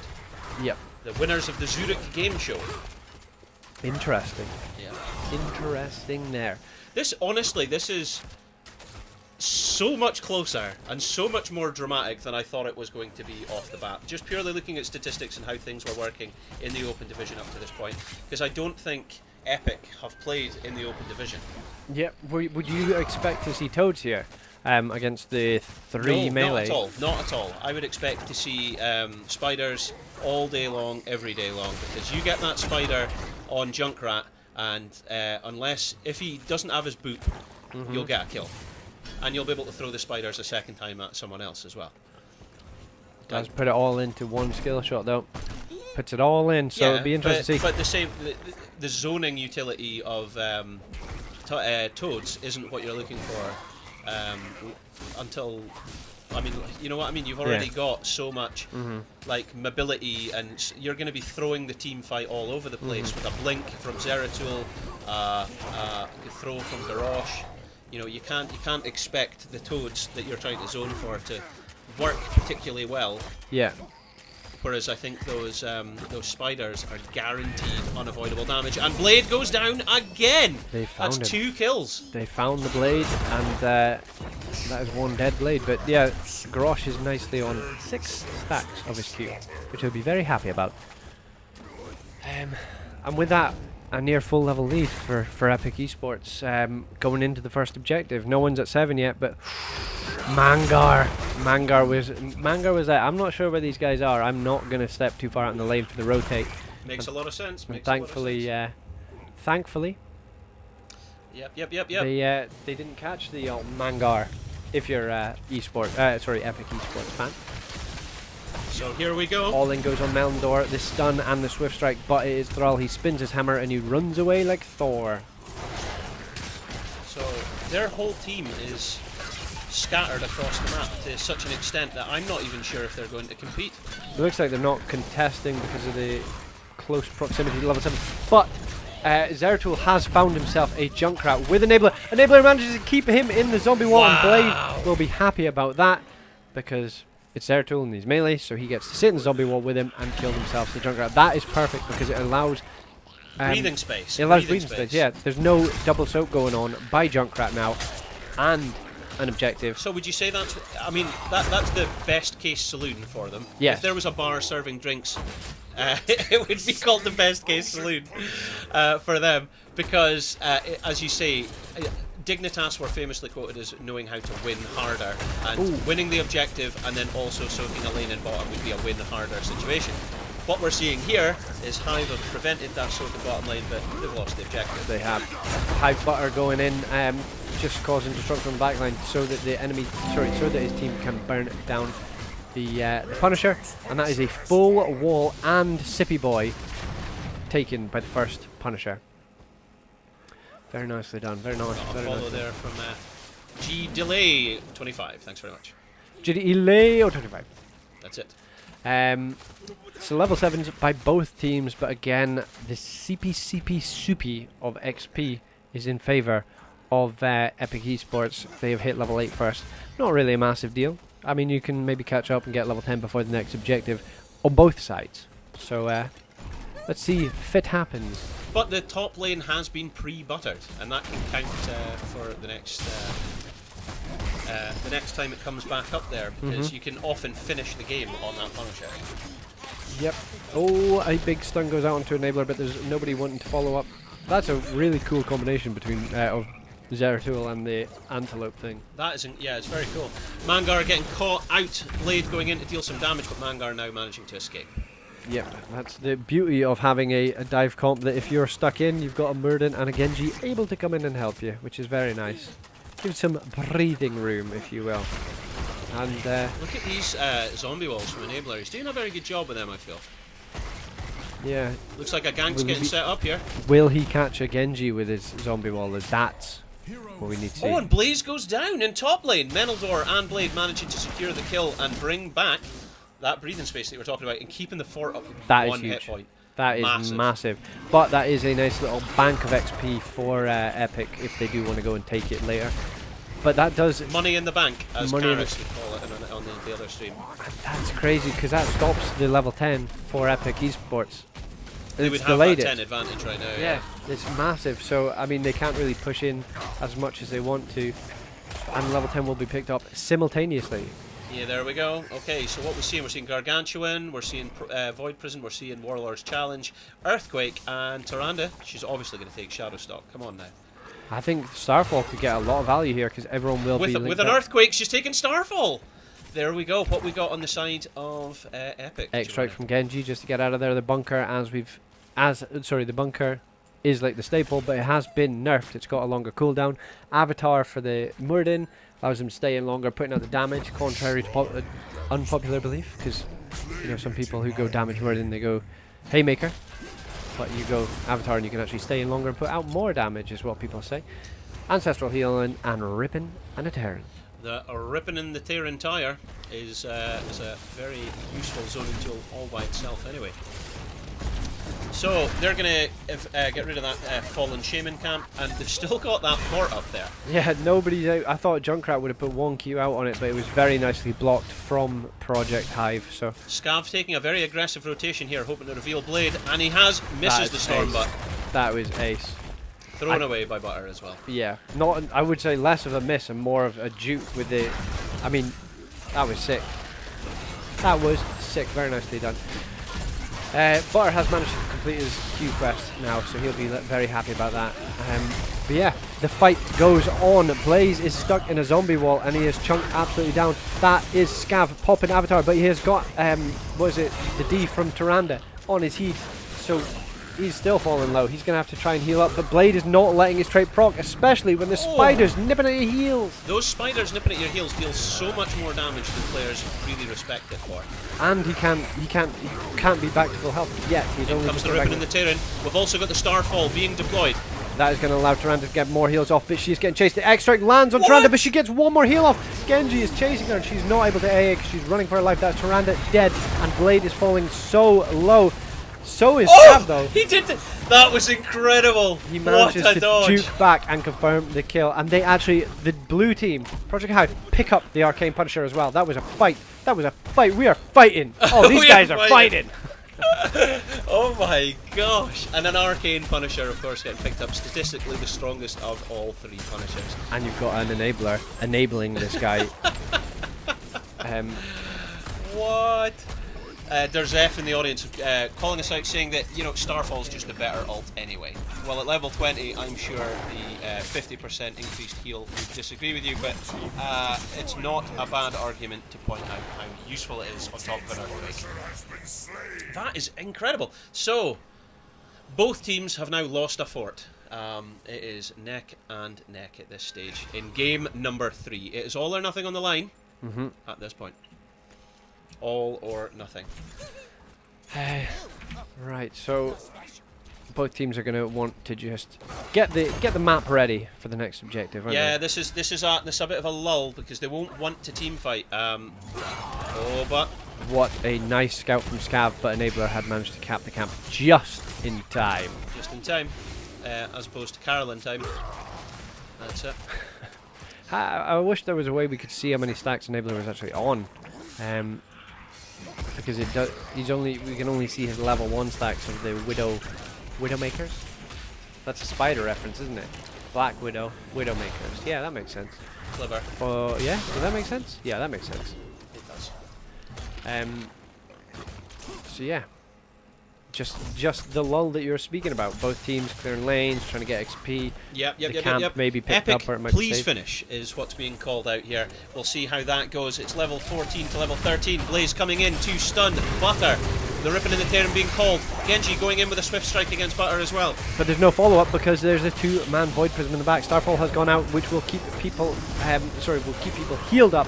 Gargantuan coming in, slamming down some extra damage there. Drygath trying to get some more damage, thrown away by Butter. So I think Mantis's message was heard, because as soon as you read that out, they went all in for the Grosh, but nobody died. A lot of ultis used, only Earthquake and Bunker on the table for this next scrap, if they choose to have it in the next wee while. So only Earthquake and Bunker, that's the only 2 heroic abilities that will be available for the next altar phase. Massive. And Muradin has now finished his quest. See, he's getting it done at 11 minutes, which I think some people may say is later, but it's because he didn't go to level 1 quest. He's not actually just spamming his Q as much as he can. He's using his Q. He's not spamming his Q. He's using his Q, and now it is complete. All good things come to those who wait, is what Murder players say if they go third wind. Absolutely, Probably. absolutely. Level 16's rapidly approaching for Epic, but Hive are playing rather conservatively, I would say, at this point. Drygaff not wanting to get caught out.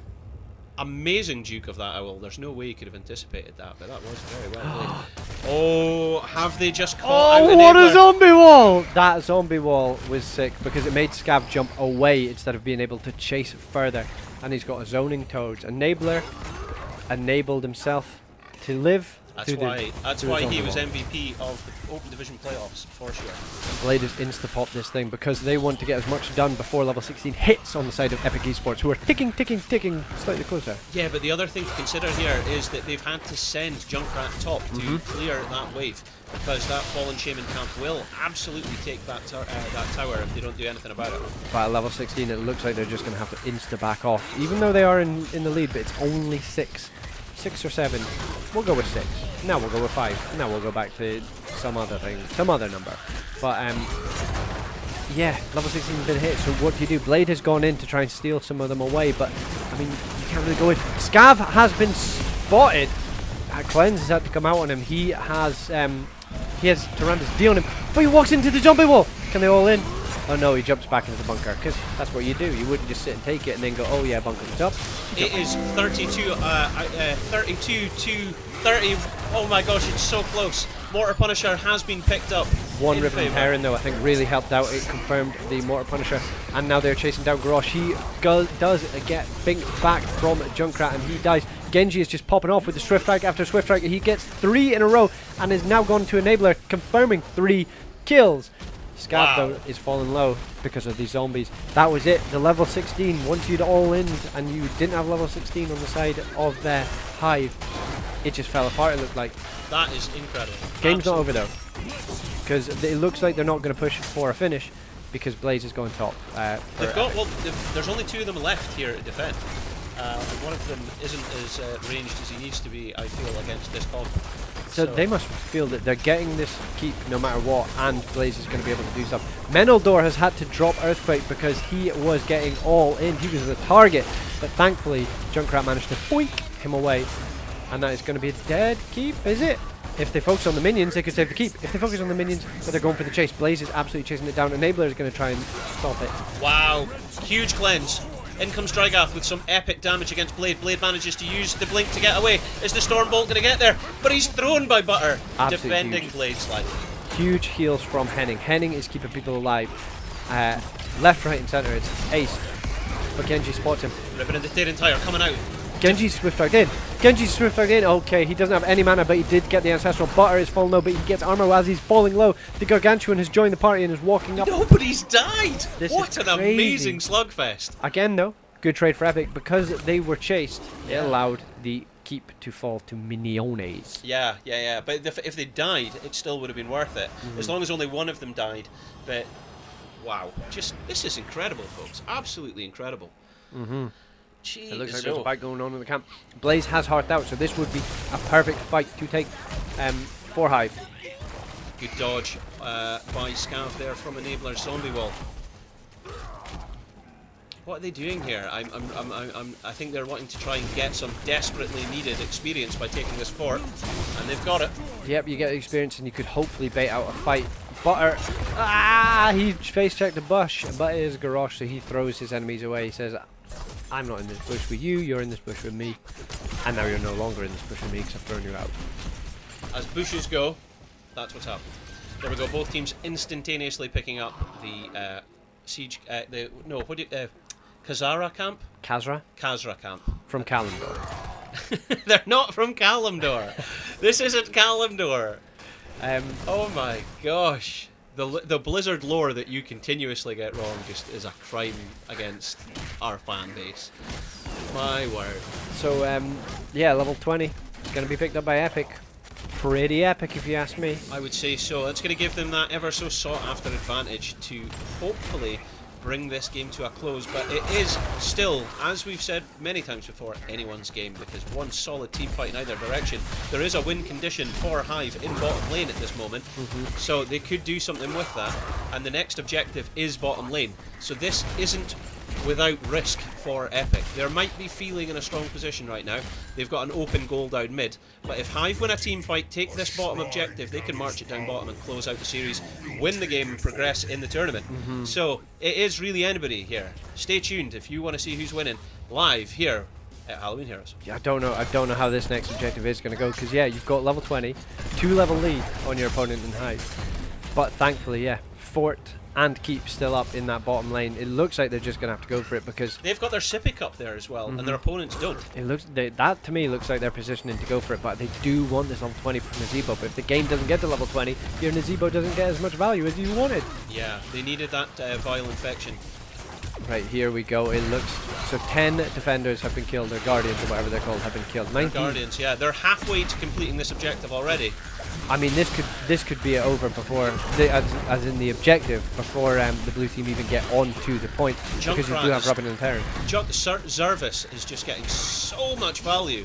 It looks like they're going for a sneaky run around the bottom of the objective and come in from the side, and it did manage to scare them off. I mean, look how far back Mangar is from the rest of the team. That's solid positioning by Mangar. I mean, look how far back he is. You're absolutely right. Just knowing that that's what they were trying to do. They're trying to get one kill, or multiple kills on a caught-out opponent, which would stop Epic from pushing. But Epic now have 100% Frozen Punisher, level 20 advantage, and a full lead. A big bait by Blade managed to stop the Punisher from doing any more damage to that fort, but hey, guess what? We have 5 people all doing damage to the fort, and I was dead. Thrall has moved off mid to clear the cats and hopefully get his team closer to level 20 for this last fight. John Cena jumps the wall. Scabs went through the gate already. He's trying to get himself in a good position to try and get a Stormbolt off. See if we can open up something. This is actually really lucky. 25% on the Frozen Punisher's health and no damage to the keep yet. This isn't the end of the game. Not even that, but the Fallen Shaman took top fort and is now buttering up that keep wall in top lane right now. I mean, look at this. Look at this. This could come back. Oh, there's a fight going on. Blaze goes in because, hey, guess what? We still have level 20, but Butter throws them back and says, we don't want to have any part of this. The Lunar Flare stuns the Blaze from advancing, as well as a zombie wall.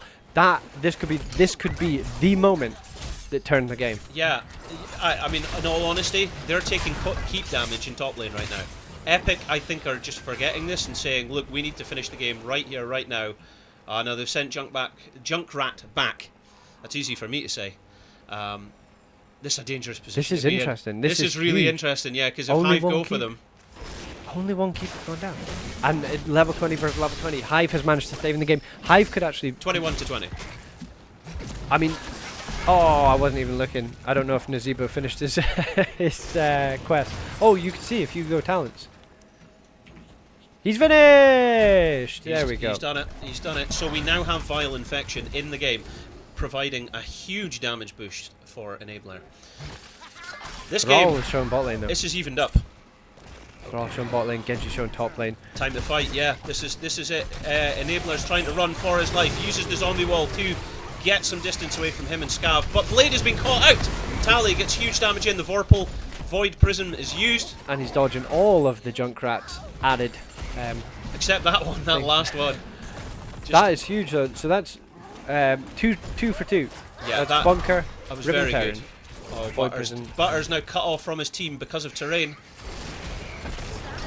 And now Menildor has been found. He is the focus. He gets Junkrat Bing back. He has dropped himself the Earthquake. He does have Earth and Shields. The X-Strike goes out onto the back line, but the big taunt from Grosh as well as a throw. Junkrat dies. So does Genji. Nobody's died on the blue team. Scav Dwarf tosses to try and get out of there, but there's a Lunar Flare max range hitting Tally on the heel. And that is one dead Blaze because he doesn't have Bunker because it was used in the last fight. That is absolutely mental. So this has now opened up. So what do? Do you clear mid? Because that's where the next Epic have been is? sitting in a position where I think our audience were assuming they were winning. They were winning the game. They're not going mid. They're going top. They're going keep. They're going to try and finish this game right here, right now. Fatboy Slim.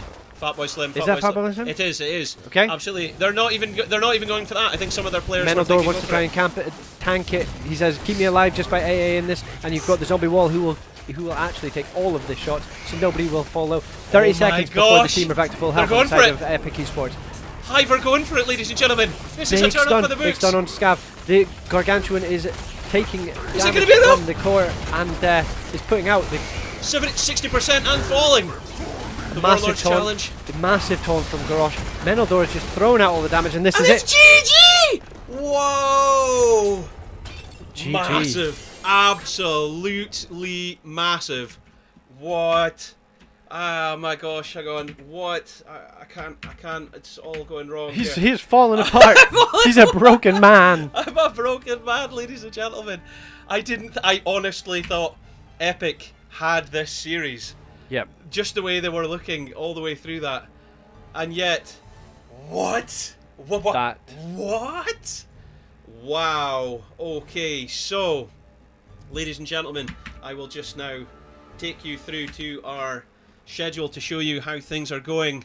Currently, we have Project Hive moving on through with a 2-1 victory against Epic Esports there. We have EPG Frozen winning with a 2-0 victory in Series number 2, and we're currently on game number 2 on Series 4, and we are now about to start game Series 3, but before we do that, we'll just take a very short break. So what I can do... That was insane. ...is take us through that was epic. to our highlights of the series there. I mean, that was just... That was crazy. I mean... That all turned. It all turned. After the potential gank on the Zeratul, he dropped Void Prison, got away. Massive. So, I mean, yeah, look at this. This was game number 1 here. Yeah, we had some wild stuff going on there. The VP as well. The VP from Zeratuls, they were just stopping the advancement of the assassins or healers all the time, and it was just changing the fight. And yeah, this was game 1 that Project Hive won. With the containment discount they may have, but I think Blade's Mephisto was one of the damaging factors.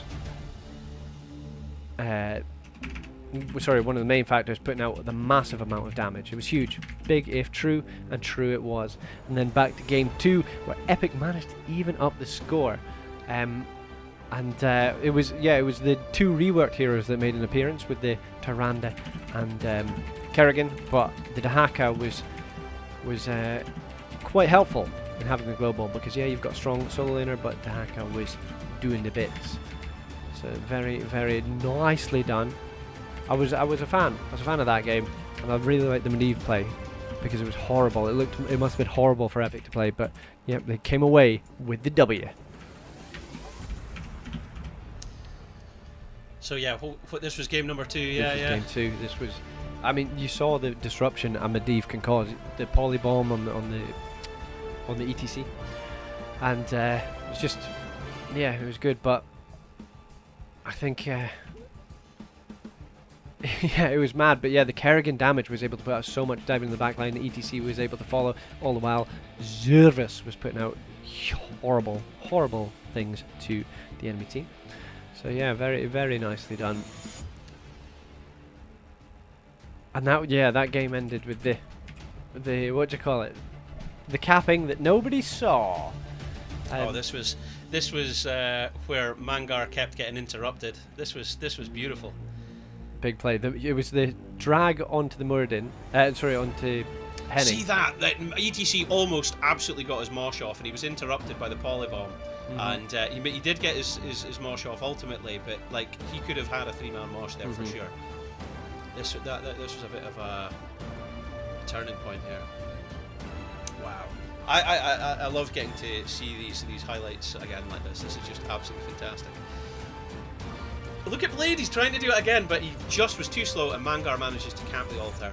That was a good moment there. See, that's the thing. It felt like an even fight throughout the map, but Epic were capping the objective every time. Is what it was. Do you know what I mean? They managed to get away. They played the map better than the team fights. But it was just it was just a brawl again like game 1. But the difference was the capping of the objectives.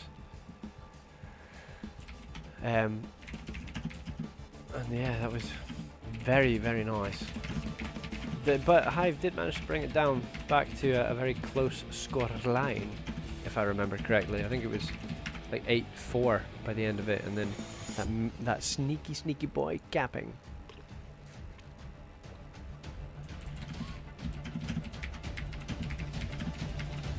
And That was it again. Power the Medivh. You saw the power of the Medivh there, bruh. Yeah, sorry if I've just went a wee bit quiet here whilst we sort this out. We're just getting the next series lined up. Yeah. There we go. We showed the solo laners love because we saw these things. We saw. I can't remember the comments we made, but there was people who were making the solo laners and the healers were making these little things that they were just off screen, but massive and winning. Massive things off screen, absolutely.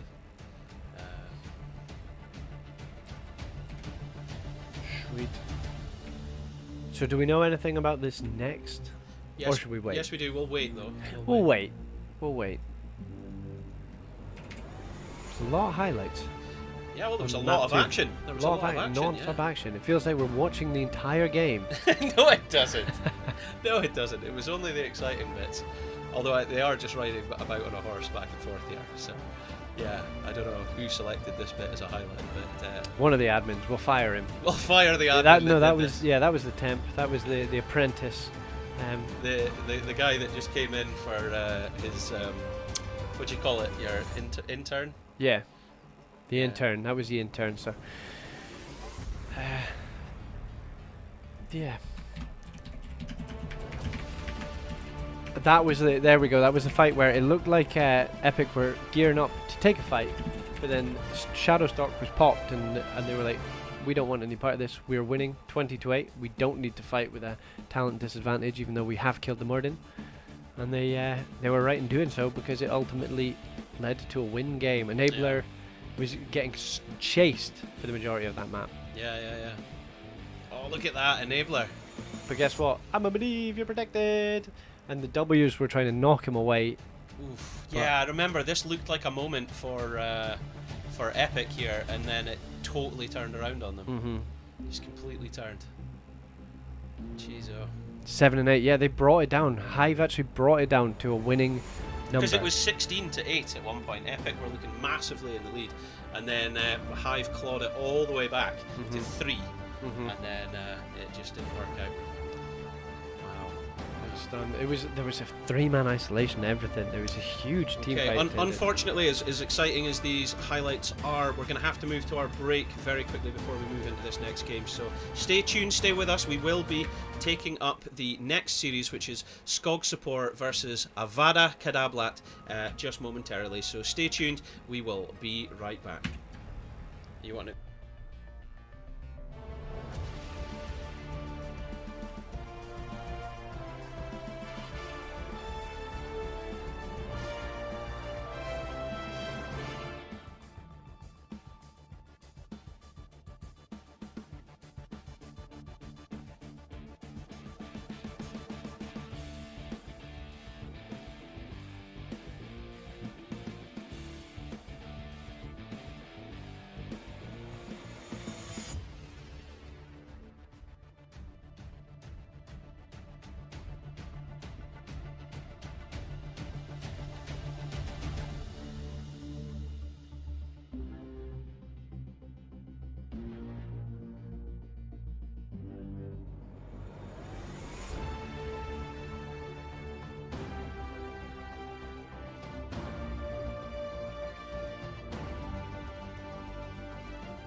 Here we go.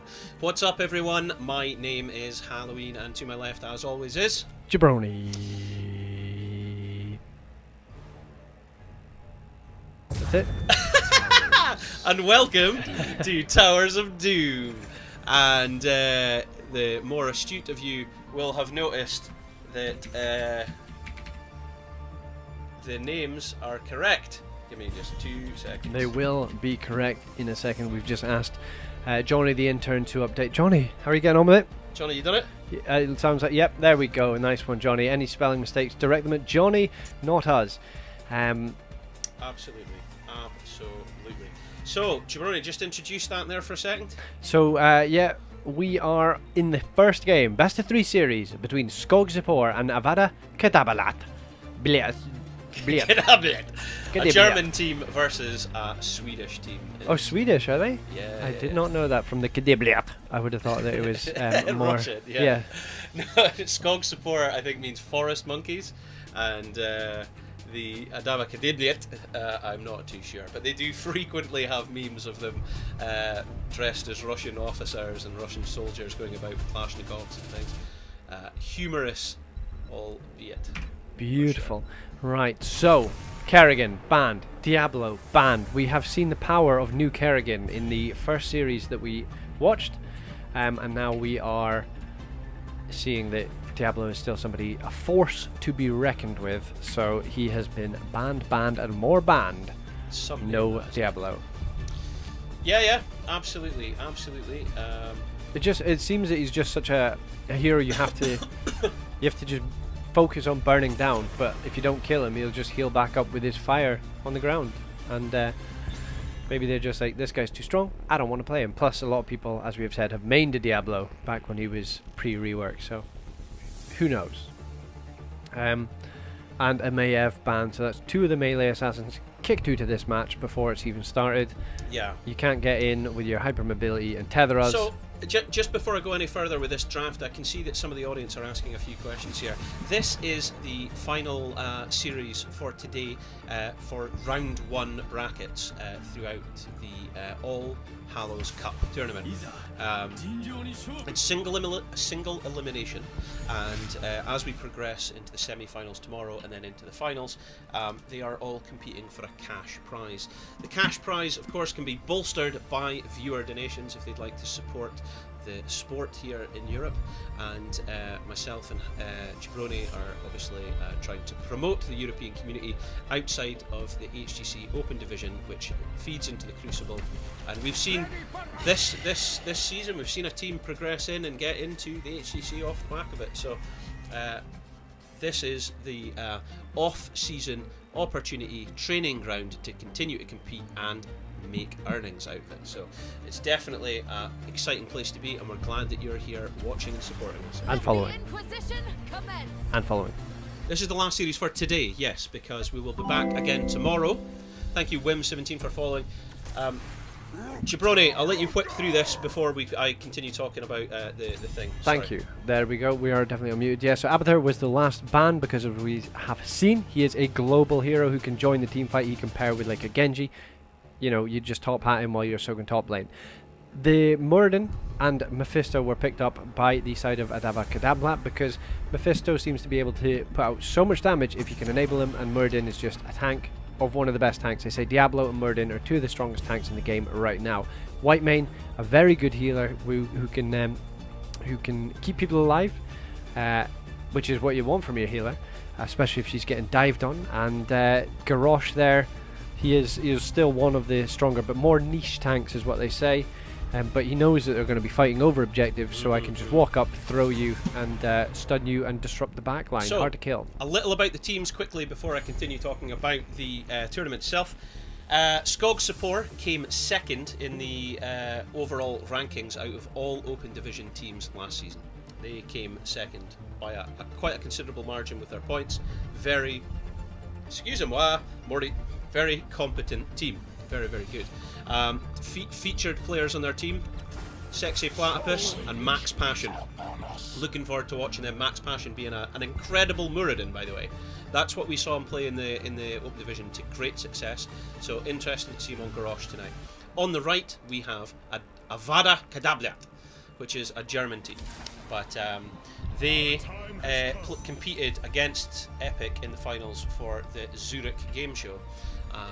Now, very, very meme forward and hilarious team. I've got a lot of love for them, so interesting to see how they go. Jabroni, talk to us about the draft there. So, Avada Kedavra saying we're going to take the Haka, so we're going to ban Urel before this, reducing the good solo laners to fight. And Tyrande, one of the stronger healers, has been banned. This, though, allowed Avada Kedavra to pick up a Deckard. A lot of utility in that guy, and he can keep people alive, and you've got your solo laner in Dahaka who can join the fight in an instant. The left hand side though, out of left field we get an Artanis and a Kael'thas.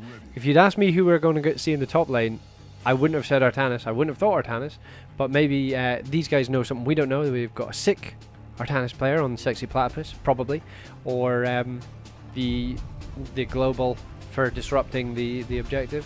It's actually going to work really well if they go the blind against the Rainer, who is the last pick for Avada Kedavra. So yeah, who do you think will win out of the left or the right? That's a very difficult one. That's a very difficult one, Jabroni. I'm not too sure. There is a lot of CC with Avada Kedavra, and they've got a lot of damage with Rainer and Mephisto. Whereas Mitch BTTK, for the Skog support, I don't know if his healing will be so good that it'll counter all their damage, because Whitemane is just an absolute weapon these days. I mean, her healing can make a huge difference, massive difference. So I'm not too sure. Really don't know. So yeah, but someone pointing out who was the team that played a lot of Murky in the Open Division. Yeah, that was IQ129, and we demonstrated, we cast them in the Open Division playoffs. They were invited to participate in this, however, weren't able to commit and get things arranged in time. Hopefully, we'll see them around again. Anyway. But thank you, Death Knight and Durzef, for keeping the viewers correct as well. Correct, Armando. Here we go. 2 points for you guys each, non-redeemable. So on the right hand side we've got Murky on tour, just to murky those waters a bit further, playing Rainer. We've got Pocahontas up healing the back on the best bartender in the Nexus with Deckard Cain. We got Mackle on Muradin. We've got Mantis on Mephisto, and Gokul on Dahaka. Jabroni. On the left-hand side, you have our boy Max Passion on Garrosh, Mitch Butk on the Whitemane, Sexy Platypus on the Sexy Artanis, Fury on the Genji, and Tai on the Kael'thas. On Kael'thas, yes. The Kai is otherwise known as Akari, so that's just the account he is on, but that is Akari, and so I'm led to believe. Say that again, sorry? Akari is Tai. Tai is Akari. Mitchell, no, what is it? Feinhorn is Finkel. Finkel is Einhorn, yeah. There you go. So, both teams going in for a little bit of a scrap at the beginning, getting a look at those level 1 talents. We're seeing Clemency on level 1 for Whitemane. Spaghetti Strainer. No surprises there. Spaghetti Strainer. Hots Karis just hosted us. That is the other stream, the secondary stream. Yeah, so that gives us our other 42 viewers. So tomorrow they will be back with more Hots action. You get it? Yeah, absolutely. They're going to be showing the semi-final for the winners that compete in their 2 games there. So, Max Passion. Now, I'd like to point out, when we were asked by our producer in the Open Division what team we wanted to cast, we were shown a big list of player names, and Jabroni said, Max Passion, we're casting him. Just purely based on the name. We're seeing a huge aggressive attack here. All in on to the Whitemane and Tai, but guess what? It's Whitemane, so she's managed to keep herself alive and get out of there. So the top lane is just, I wouldn't have ever thought that it was going to be an Artanis, but I'm excited to see it. Murky on tour is very far out. He gets queued by the Grosh. He gets thrown by the Grosh. Fury has swift tucked in, but it doesn't matter. You've got Kael'thas, throwing out the damage. I'm glad to see that First death. Other people are pointing out that Einhorn is Finkel, Finkel is Einhorn. Reference. Alrighty then, back to the game. Yeah. And Max Passion is waiting to see if Mantis is going to step up, praying that Mantis will step up almost, so he can get another throw. Makil is trying to keel the Genji and gets out. But Deckard actually is getting thrown by Max Passion. Is Tai going to be able to land the Gravity Labs? He does. And Genji Swift Strikes in. I think that might have been... Yeah. He died before Genji hit. So Genji didn't get the instant E to get back out of there. Yeah. But very nice play from this Kael'thas. Kael'thas unfortunately not going Convection. But let's pray for a Pyroblast. Oh my gosh. Well, we'll see. We'll see how this goes because... by the end of this series, by the end of this game, we're going to have a very dangerous Mephisto. Oh, Murky's onto her cut off from his team. Throw back in by Max Passion, and this one finally goes to the Genji. So 2 kills for KT, 1 kill for the old Genji. This KT is doing a lot of work. They find themselves a Makil, but Makil has the Dwarf Toss and gets out there. Big root from Pocahontas. Pocahontas being a bro, and stopping any further aggression onto his tank player. And it's going to be a trade at top, it looks like. Even though KT's stepping up very aggressively. That was very aggressive from KT. It was close, it was close. I think Akari was trying to delay it slightly, but just didn't work out. Very, very nice. So, 2 altars going to... what? Andrakos B. Pyroblade. Pyroblade. That's very good. That's brilliant. That's funny. Okay, so Max Passion is very deep. He does have the Unstoppable, but he's taking all of the lightning stuff from Mantis and getting chased down. Thankfully, he's getting armor, so the Rainer's doing less damage as he's falling lower. Mantis is chasing him. Whoa! Fury! Look at his health! And he has a Swift Strike there to get out as well. So the turnaround on what was meant to be a kill on Max Passion is no longer a turnaround. But Tai is so far out, but he's getting chased by Pocahontas of all people. Thankfully, he'll say, it's not anybody but the healer. Yeah, yeah. This fight doesn't look like it's over. It's more like a tidal wave just going back and forth. Oh! He threw Genji into the fray. Wow. But it was also into a root there. So the pings come out. I mean, that's hilarious. Max Passion is so deep with this positioning. But, I mean, it worked for him last time. Listen, if any hero can do it, it's Max Passion. Yeah. He's got enough passion for the game. So level 7s have been picked up, if we've not commented on that. Yeah. And it's what you'd expect to see, is it? What's the level 7 from Genji? Because we're seeing that more and more now. Is that the one that's like... it's dodge. He dodges one basic attack. Makil falling super low, and he's going to die to the living bomb. Actually, Genji wants to steal the kill. Now, the thing is, Dahaka's able to burrow down, so he can be there before Artanis gets there, so it should still be a 4-on-4. Well, he has borrowed, but now Artanis has joined, and it looks like, yeah, Skulk support are taking the camp and both. This is an incredibly aggressive, huge advantage. Into the fray went out, and it was actually on the white main who put him right in, and that actually kills the white main. This kills the white main, and Genji though is just popping off. He manages to trade out 1 kill on the Jimmy Raynor. Max Passion falling low. He's like, I want to retreat, but I can't because there's a big lightning rod in between. This is a turnaround. They're needing to commit to this. But Gokul falls. Genji is just doing bits, and Sexy Platypus is like, I still fancy this. Pocahontas doesn't have any mana anymore, so cannot heal herself. Makil is falling super low. Genji just wants to get 1 Swift Strike off. Doesn't manage to get it. Artanis is... Genji gets it, and he's got the deflect. He gets out, but it's going to follow him. That was crazy. Pocahontas survives, but Moradin dives. Massive. That is absolutely massive. So, looks like white main temporarily disconnected. We didn't get a pause, but that's okay, because it's their call whether or not they do that. But with this much of a lead, they probably didn't want to interrupt the flow. Yes. It's very, very interesting. Look how aggressive Max Passion's positioning is at all times. Yeah, I love it. I love that he's changing it up, because he was hiding in the bush before, and then he was hiding just slightly below it. So he's like, oh, Makil, look, he checked it. He checked the bush, but he didn't check that bush. Who thinks to check that bush? And top lane Dahaka and Deckard are fighting this out. Oh, I see, right, yeah. Sexy Platypus is up there. Super low. He managed to dodge the stun on the the root on the Artanis. And now there's blinds. It is level 10 versus not level 10, remember, it's level 8. And Scarlet Aegis, Warlord's Challenge, X Strike. What? The blind. He's managing to stay alive because he has these shields, and Fury now says, excuse me, I want to come join this party, What? Oh, what a heal from Pocahontas! But the AAs from Genji are too much. Ladies and gentlemen, allow us to introduce Sexy Platypus. Who 2v1. says, right now, if you speak to anyone at a competitive level about Artanis, they will say, Artanis, yeah, he's great on a 1v1, but you do a 2v1 against him and he loses. But what just happened there? That was Sexy insane. Platypus just totally dominated a 2v1 and he had the lowest health. Just because that's the thing. If you can allow it, if you can get your AAs off as an Artanis, especially with his follow through and this season marksman, you can put out the damage while you stay alive. And it was just the things like, you know, dodging the route. So he wasn't just taking unnecessary damage. He wasn't taking unnecessary CC.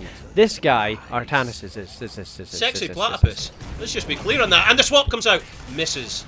But it was just as a warning. That's what we'll go with. It was a warning shot across Pocahontas' bow. And now, the thing is, the altar phase is about to spawn in about 12 seconds. Mantis in a dangerous position, like the back of a Volkswagen. But he manages to back off. In comes the scroll of sealing, catches a carry. And that was out a dangerous flame strike. Gokul trying to get in a position to use his tongue. Level 10. Artanis is capping. There we go. Merciontor manages to interrupt once. And the swap goes in, pulling in Gokul, but it is the Haka. The taunt comes out, as well as the Lornado pushing back the blue team. Students of Hate being cast. I'm not sure if it hit. Sexy Platypus falls super low and does finally die, but that will be a dead Muradin as well. He tries to trade out with 1Q, so it's a 1-for-1 Muradin for Artanis. The Pocahontas is now the focus from Genji, who has used to protect to burn him down. It's the Pyroblast, and that kills the Raider. It was the Pyroblast. Pyroblat. Yeah, Pyroblat. That was insane. But it's not over yet as Gokul uses the tongue to try and pull back Mitch Blick. Oh my word! White Mane just get rooted. White Mane gets wooted, but manages to get out. Mantis has gone in. Mitch is taking the damage from the Mantis, but Fury is paired up with KT, and the damage between KT and Genji is just too much, added with these fiery boys. And this is outrageous. This is crazy. This is just a fight, and more fighting. They're not giving up. Nobody wants to stop the fights. KT uses grappling laps on the advancing Deckard. I don't think he aimed it for Deckard though. It was meant to land on Gokul, but Gokul juked it like the player that he is. KT still fancies this, even after popping Arcane Barrier, it looks like. But White Mane... It's turned now though. I think this is now in the favour of the... Wow! Did anyone remember that was still up? Murky on tour caps it as the fight goes, but it's turned, as I say, in favour of Skog support, but Fury goes down. Yeah, so... I mean, Avada Kedavra managed to actually... They lost the hero. I think they lost the majority of their heroes, but actually managed to cap it. The Lornado comes out. Unfortunately, it does not soak anybody back. But Sexy Platypus says, hey, we're going to take ourselves a Muradin. He has to drop the Avatar to try and stay alive. The massive route on Sexy Platypus. But thankfully, there's a cleanse from White Mane, keeping him alive. But Max Passion is deep in the back line. Big boy blind, hitting everybody on the enemy team from Artanis. Sexy Platypus tries to get out of there, gets rooted at max range, and he's getting chunked down and killed by Murky on tour. The Pyroblast comes out. Here it comes! Is he gonna? Oosh! He is dead. That is 2 for 2 on the Pyroblast. OPest talent in the game. Is Gokul gonna make it? Oosh! So Gokul has Hearth out. I don't know if he has his burrow, but probably doesn't want to use it to try and save Mako. Mako dies in the process. This is 16-6. This is 10 minutes in, and there's been, I can't even do the math, 22 deaths? Wow, you're totally right. 22 deaths. Do you think that they forgot about the altar because it was just, I'm going to keep fighting? It was crazy. They've had to wait for this series to start, and I think they got so impatient, they thought it was an ARAM. This is incredible. What is going on here? Top 2 objectives. The top 2 altars, left and right. So what will we see here? Will we see 2 people trying to cap it, or will we see a 5v5 team fight for 10 minutes? That's what we're going to see. We're going to see a 10-minute 5v5. So Sexy Platypus is now getting in position. Makiel has capped it. Oh yes, Makiel manages to get it. Max range, max passion Q does not connect, and thankfully it is just a trade out for both teams, so they can get back to scrapping. Get straight back into the fights. That is absolutely fantastic. Oh my word. But look at this. We have Max Passion aggressively sitting in a position, but the camp's not up for another minute 30, so I don't know why he's there. Is he just trying to cut them off from a roto? Maybe, He's looking for a throw here, I think, maybe. In comes the blind. They're all blinded. Matt's Passion in a good position. Now he's in a very bad position. He does have 3-man Warlord challenge, but... Oh my gosh, in comes a Pyroblade, and it takes Pocahontas off the face of the map. Mantis trying to get as much damage as he can against Genji, but he's not going to be able to because his Swift Strike's out. Gokul phase swapped into a dangerous position like the back of a Volkswagen, and now he is trying to burrow. Unfortunately already used the essence, so even the X-Strike was used to confirm the kill. They don't want him to get out of there. I don't know if he burrowed in, but maybe they were worried that a burrow was going to be coming, and that is a 2-man stun. Sexy Platypus actually pulls Mercurion away from safety. That is actually a crazy swap. That was nuts, because Mercurion was safe up until that point. Sexy Platypus is playing insane. This is, do you know what? I mean, I'm going to call it for at least game number 1. I think Sexy Platypus is MVP. I mean, the swaps, look, they're all connecting. Look at that. That's insane, and that is one dead Pocahontas. That's not a misplay from Pocahontas. No, because nobody would expect that. That was the most max range. He wasn't swap. actually on the map yet.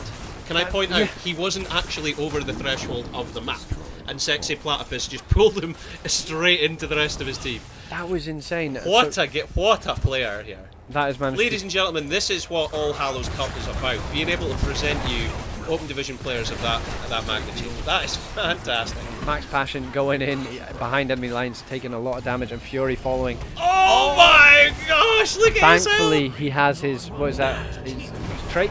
No longer his trait, or whatever it is. He managed to heal himself. Mantis is getting CC'd, but it's Mantis on Mephisto, so he goes back to where he was wanting to, but he actually does fall. Even though he's in safety, he does fall. Sexy Platypus doing what he does again, picks that up, whilst they still continue their ARAM. But there's such a level difference here. That's why Gokul's trying to soak it up, you know? Look at what Gokul's doing as well. He's not showing on the map. He's sitting, so he's soaking it with his body. This is 139 IQs plus 60. He is... So because I don't know if the 199 IQ? Well, I don't know if 129 is big, and I was like... no, 120 is not that. That's why I added it, because I was like, it's not actually... That doesn't sound like... That sounds like it... I think 140 is starting to enter, like...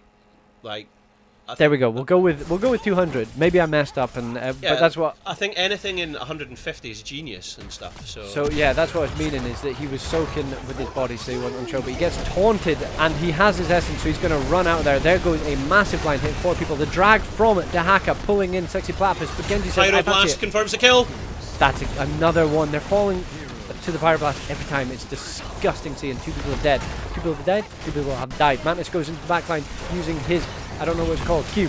But it was to dodge a flame strike, and now he's trying to work his way out of threat, but I don't think it's going to be enough as he falls. Gokul pulls Sexy Platypus to danger.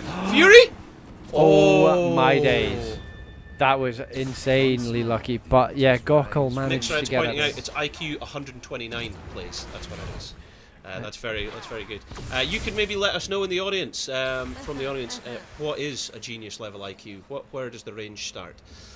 Anyway, we have altar phase starting in 10 seconds, and yet we're going to have 2 players just spawning at that point. Portal is up, or as you call it, the Gravekeeper's portal. And they could use it to get into the mid lane, but I don't know if they're going to be able to stop this. So they're going to take 5 hits. I don't think they fancy it. They need level 16, and thankfully they will be able to get it. Look how deep Grosh has gone. This is insane. He even taunts as well. That was insane. The root does come out onto Grosh, and he is super low, but he gets 38 armor against people who are trying to AA him to death. Mantis fought. Oh, wow! And the deflection from Fury, very well played by Fury there to confirm that kill. Sexy Platypus is pulled into danger. Because it was he got rooted. The hero he was trying to I've never seen aggression like this. Like, who fights with your entire team on the threshold of cannons? I know. Who does Look, this? Ty even went over the line to get like, one glow. What are we even seeing here? Sexy Platypus was massive sidestep by McKeel, because that would have probably been another confirmed kill. There goes the Lornado to try and pull people in. If anything, it's good because it's stopping the aggression for a little while longer. But the root is huge. I don't know if that's enough to confirm a kill. It's close though. But Fury, what is this? He got into the fray. I'm saying, I don't appreciate this, brother. so he just gets straight back out. Nice sidestep from Pocahontas. That would have been a double dead Deckard otherwise. I mean, 36 kills on the board. This is 36 kills in 17 minutes. Ladies and gentlemen, a Skog support are just on point here. They're just on point. So it looks like Avada Kedavra want this fight. Oh, they pull Sexy Platypus. No, he pulls himself in. And he falls. They get it! That was a huge drag. Well done. Well done to Avada Kedavra. Morden is falling low. He's actually jumping into the backline even though he's falling lower because he doesn't have this bell tower. Hyperion is out and it's doing damage. This is massive. Absolutely massive for Avada Kedavra. And yeah, they need Mackle's going for it. He's considering going for it. He needs to go for it to stop Adava losing, because this is make it or break it now. Oh my days! Max Passion is trying to keep Murky on Thor here, taking damage, but thankfully, there's no. They're going in. Are they going to get Max Passion? Tower damage. Is it going to be enough? Oh my gosh! Raynor went down, and Max Passion's getting away with. What is that? It's 70 health. And that was after a couple of seconds. So he must have been even lower than that. He's still there. No. Goggles going in. Oh my gosh. No. He has just Einhorned and Finkled. Oh, he managed to get the W off though, and the Q shield. Has he got any essence? Max Passion is getting out there. He throws Ty in, and there's one living bomb to say, you're not living anymore. Wow. I mean, this is crazy. The Artanis is even using the blind to stop the bell tower being converted on the side of Avada Kedavra. For Avada Kedavra is what I should have said. I believe the casters are praising the players for just too much for too little. Is what my Hatsan is saying. No, I think looking at this just from a different lens of perspective, you don't often see master players have 41 kills. On the board. A match having 41 kills. Like, yeah, this is outrageous. It's not a normal game. It is, as Mixek Zed just said in the chat, it's very entertaining. So I don't think that's fair to say that we're giving them too much praise for too little. I think this is just an outlandish game we're seeing here as the opening match of our best of 3 series between these two teams. It's, as Dark Warrior says, it looks like a hard stomp, but we would never call it that, I don't think, purely based on that. Scarlet Aegis coming out to prevent some health being lost. Genji's hit by the isolation, so cannot join the fight even after he uses his X strike. They still have Pyroblast up. This is just horrible though for Avada Kedavra because they've not been able to utilize the Dahaka double circle in the lane. He's having to borrow in straight away. And the Pyroblast hitting again. So that is every time almost. That tongue coming out on Garrosh is pretty massive. Max Passion being out of the game, but they still have that front line in Sexy Platypus. And this is it. Dahaka can't borrow bottom to try and like secretly cap it or anything. And this is enough to finish the game. I mean, there's no way of them to get for Avada Kedavra to get to this beacon. If Misto, oh, he's too late now. Yeah, watch them. What's going on here? Gokul is, you know, he's too low to go back in. Sexy Platypus swaps himself in. They get that extra kill, and that is GG. 45 kills across the board. 45 kills. That, well, it's not common. It's not common, and that's why. It was ace. That's the thing.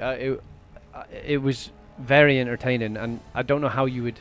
There was turnarounds though, because the thing is, Avada Kedavra got 11 takedowns. Do you know what? Like, let's not ignore the fact that they got significant kills, and they had a turnaround fight there that looked really strong for them, but they just weren't able to.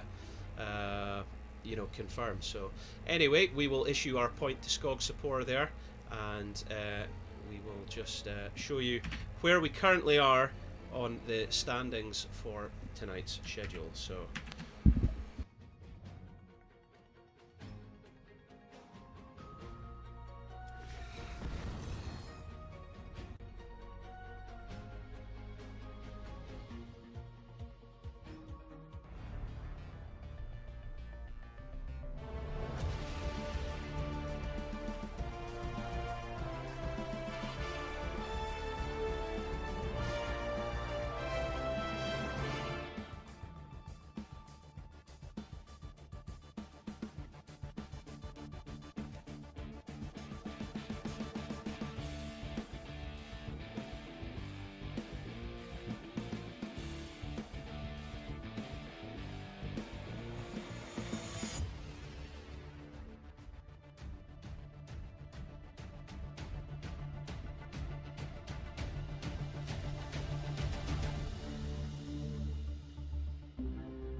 Here we go. Welcome back.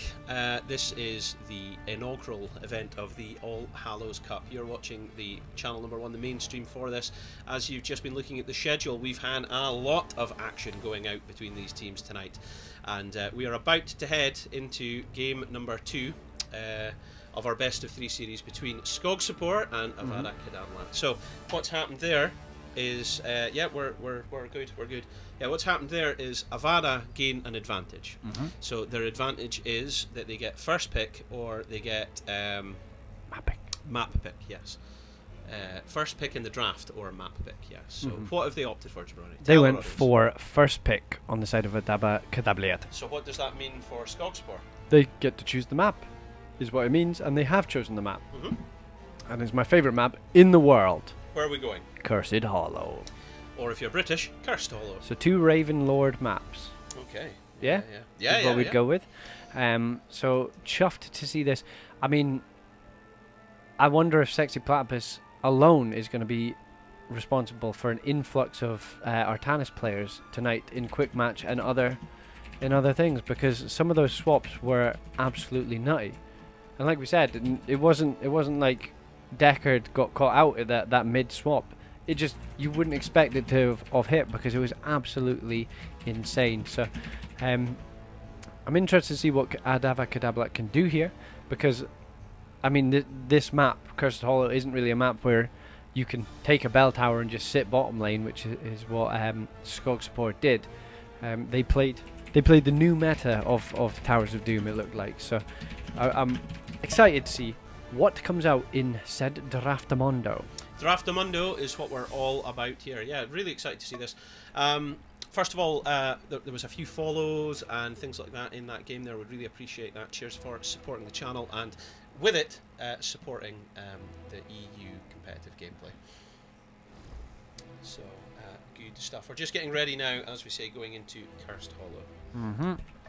So let us know what you think, folks. Is it going to be a 2-0 or is it going to be a third game coming up? I'm kind of hoping it's a third game. Just while we have a minute here, remember we will be showing the schedule tomorrow at 5 PM British summer time. So if you want to return to see how we progress into the semi-finals and then into our grand finals of this cup, it will continue tomorrow at 5 PM sharp. What we're going to be showing in the first series is Project Hive versus EPG Frozen. And on the second channel it will be Hybrid Esports against the winner of this series. So we'll see what that is as we continue going. So exciting stuff. Excite we are. And a way to get into the draft, it looks like. So what do we see here? Do we see another Daka? Do we see another Daka? Swazi44, thanks for following. Okay, so will we see another Daka? No. But yeah, what's the chat saying? Has anybody in the chat got any insight into what happened in the last game? I hope Adava steps up in game 2 because that was painful, is what he's saying there from Sacred Aardvark. Good name. General Peach, of course, saying hi to Zeph. Timmers is saying GG boys, which is good. It's always good to see when there is a bit of appreciation and sportsmanship between teams as well, which is good. Timmers is a streamer out in his own right as well, so it's good to see him here. Here we go, moving into the draft. On the best map in the game. My name's Halloween. To my left is... Do that again, because I was speaking during it. Okay, my name's Halloween. To my left is... Jabroni, who's not speaking through Halloween's introduction. That's it. And this is game number 2 of our best of 3 series here in brackets, round number 1 of the All Hallows Cup.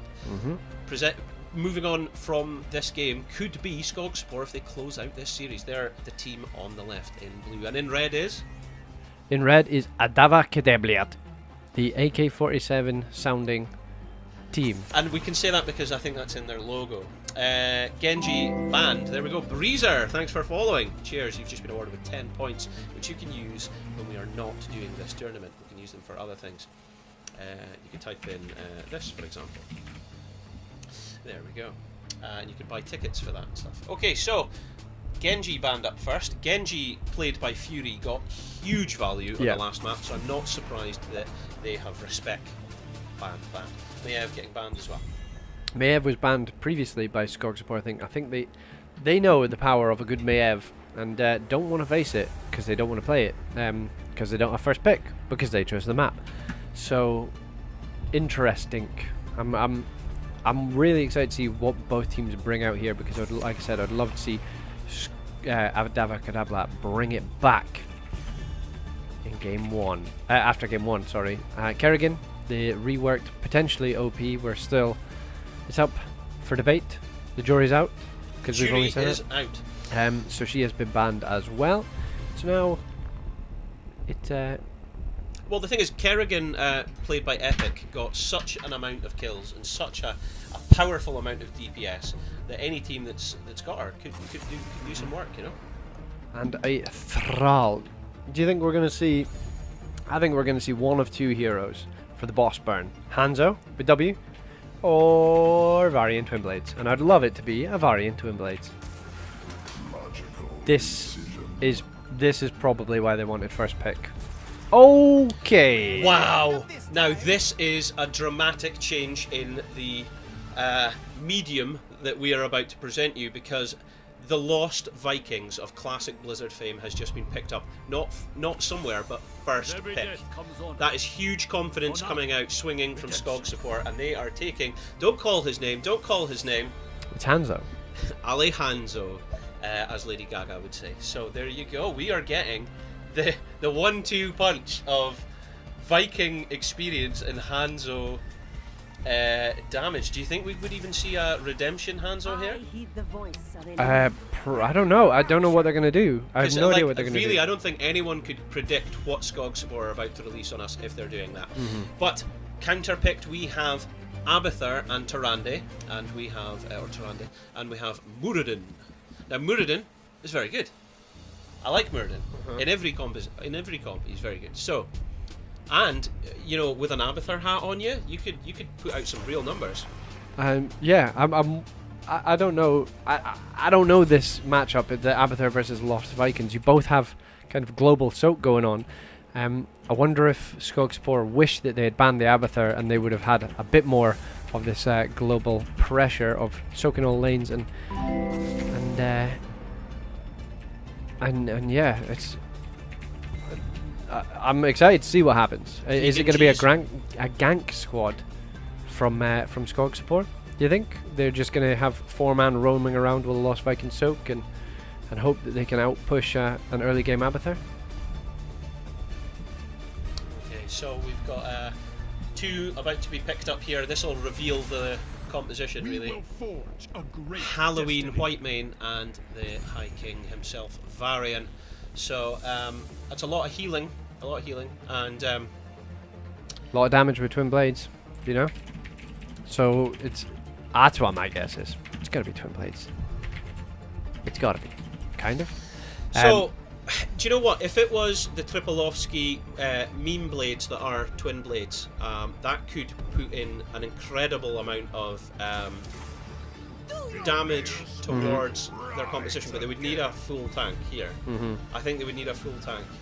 So the RL picked up by Adava Kadabla. Yes. So you've got your very strong solo laner, you've got an Abathur helping with the soaking globally, and you've got Greymane to try and hunt down the Vikings, it looks like. But on the left hand side, who will be the last pick? You've got your healer, you've got a potential tank / assassin, depends which one you go, and a Hanzo, and you're going to go with a hammer. Wow. So are they just going to siege up? This could be bottom lane, just push bottom lane and let the Vikings soak mid and top. Then Hanzo goes and he just burns down the boss. We've only got 15 seconds, we've got to choose, right? Out of these, left or right, who are you going with? I've got to go with Skog support. I like my main Mad Max passion on Varian, and if he took Twin Blades as well and they just said we don't need a tank, we've got an actual tank in Hammer, that could be funny. Wow, I don't know. If Avada Kedavra could do something with this, then maybe. That's the thing. Like, you could punish them for being so comp and Mimi being silly, you know what I mean? But the thing is, I would love to see... Oh my! This is wow. People, be prepared to be entertained as we move on to game number 2 of our best of 3 series for brackets round 1 of the All Heroes Cup. We have seen some teams do an absolute amazing amount of performing tonight as we progress through this tournament. So, day number 2 looks like it's going to be tense competition. This is. But this with what was the last game? 46 takedowns. 45, I think it was officially. Yeah. This is going to be interesting because Abathur, as people say, the better people who are better than me say Abathur is not an early game hero. I've got to interrupt you there, Jabroni. We're moving into game number 2 of our best of 3 here, and on the left in blue we have the Skog support, otherwise known as the Forest Monkeys. We've got Mitchbeek on the Lost Vikings. We've got Fury, this time on Hanzo. Don't call his name. But Sexy Platypus riding round Ty there on White Mane Ty, or Carry playing Sergeant Hammer. We've got Sexy Platypus, I've already mentioned that, and Max Passion, the tank that he is, on High King Varian. Jabroni. On the right hand side you have Gokul on Urel, Pocahontas on the Tehrande, Makiel on Muradin, Mantis on Abathur this time, and Murky and Tor playing the Greymane. So, let's get a look at those level 1 talents. It's W-build Hanzo. He is W-build Hanzo, and Varian went level 1. Yeah, it seems to indicate he might not be going Taunt. Yeah, that indicates he could go Smash though. You could go Smash with that, but you could also just get lower damage with the Meme Blades. Looks like they're getting themselves into an early position to push this bottom lane. I think they've picked this explicitly to do this meme comp. Will it work though? That's the thing. They have all so the red team have dived onto Ty, but Ty is hammered with a white mane and keeping himself healthy as anything. He is now in range. Pocahontas, and she falls, but so does one of the Vikings. So First Blood falls in favour of Skog support, and they have done what they wanted. They got the first tower. They got the first tower. Makiel is having to walk up and take so much damage to try and disrupt the hammer, and the knockback from Urel is good because it did save some seconds. Just pointing out that Murky on tour is doing somewhat of a counter in mid lane, and it looks like the Fury has paired off to try and counter it, and he's going to get... That's insane. That is huge. That's so very good for Skog support. So W build Hanzo, yeah, that was crazy that he managed to confirm that. It looks like the Lost Vikings have lost their connection, so I'll have to. I can't. So it's fine. We'll get them to do it if they need to. It might just be a UI bug. There we go. Perfect. They went for it. So we'll go for a 3-2-3. There we go. Of all the people, of all the people, that just went to observers, by the way. Of all the people not to disconnect. Oh, sorry, of people you don't want to disconnect. I would say the Vikings must be quite high up in that list of people you don't want to disconnect. Because we've seen bot Joanna's, we've seen bot ETC. Yeah. But bot Lost Vikings, is that really something that you'd want? Yeah, you don't want to see bot Lost Vikings. But yeah, is this minging for Avada Kedavra, because they don't have wave clear to deal with the hammer, so the two tanks are having to just walk up to try and damage her, to try and knock her back, and she's just It looks like we have a technical issue with one of the teams here, so we just have to ride this out and wait, so apologies for that.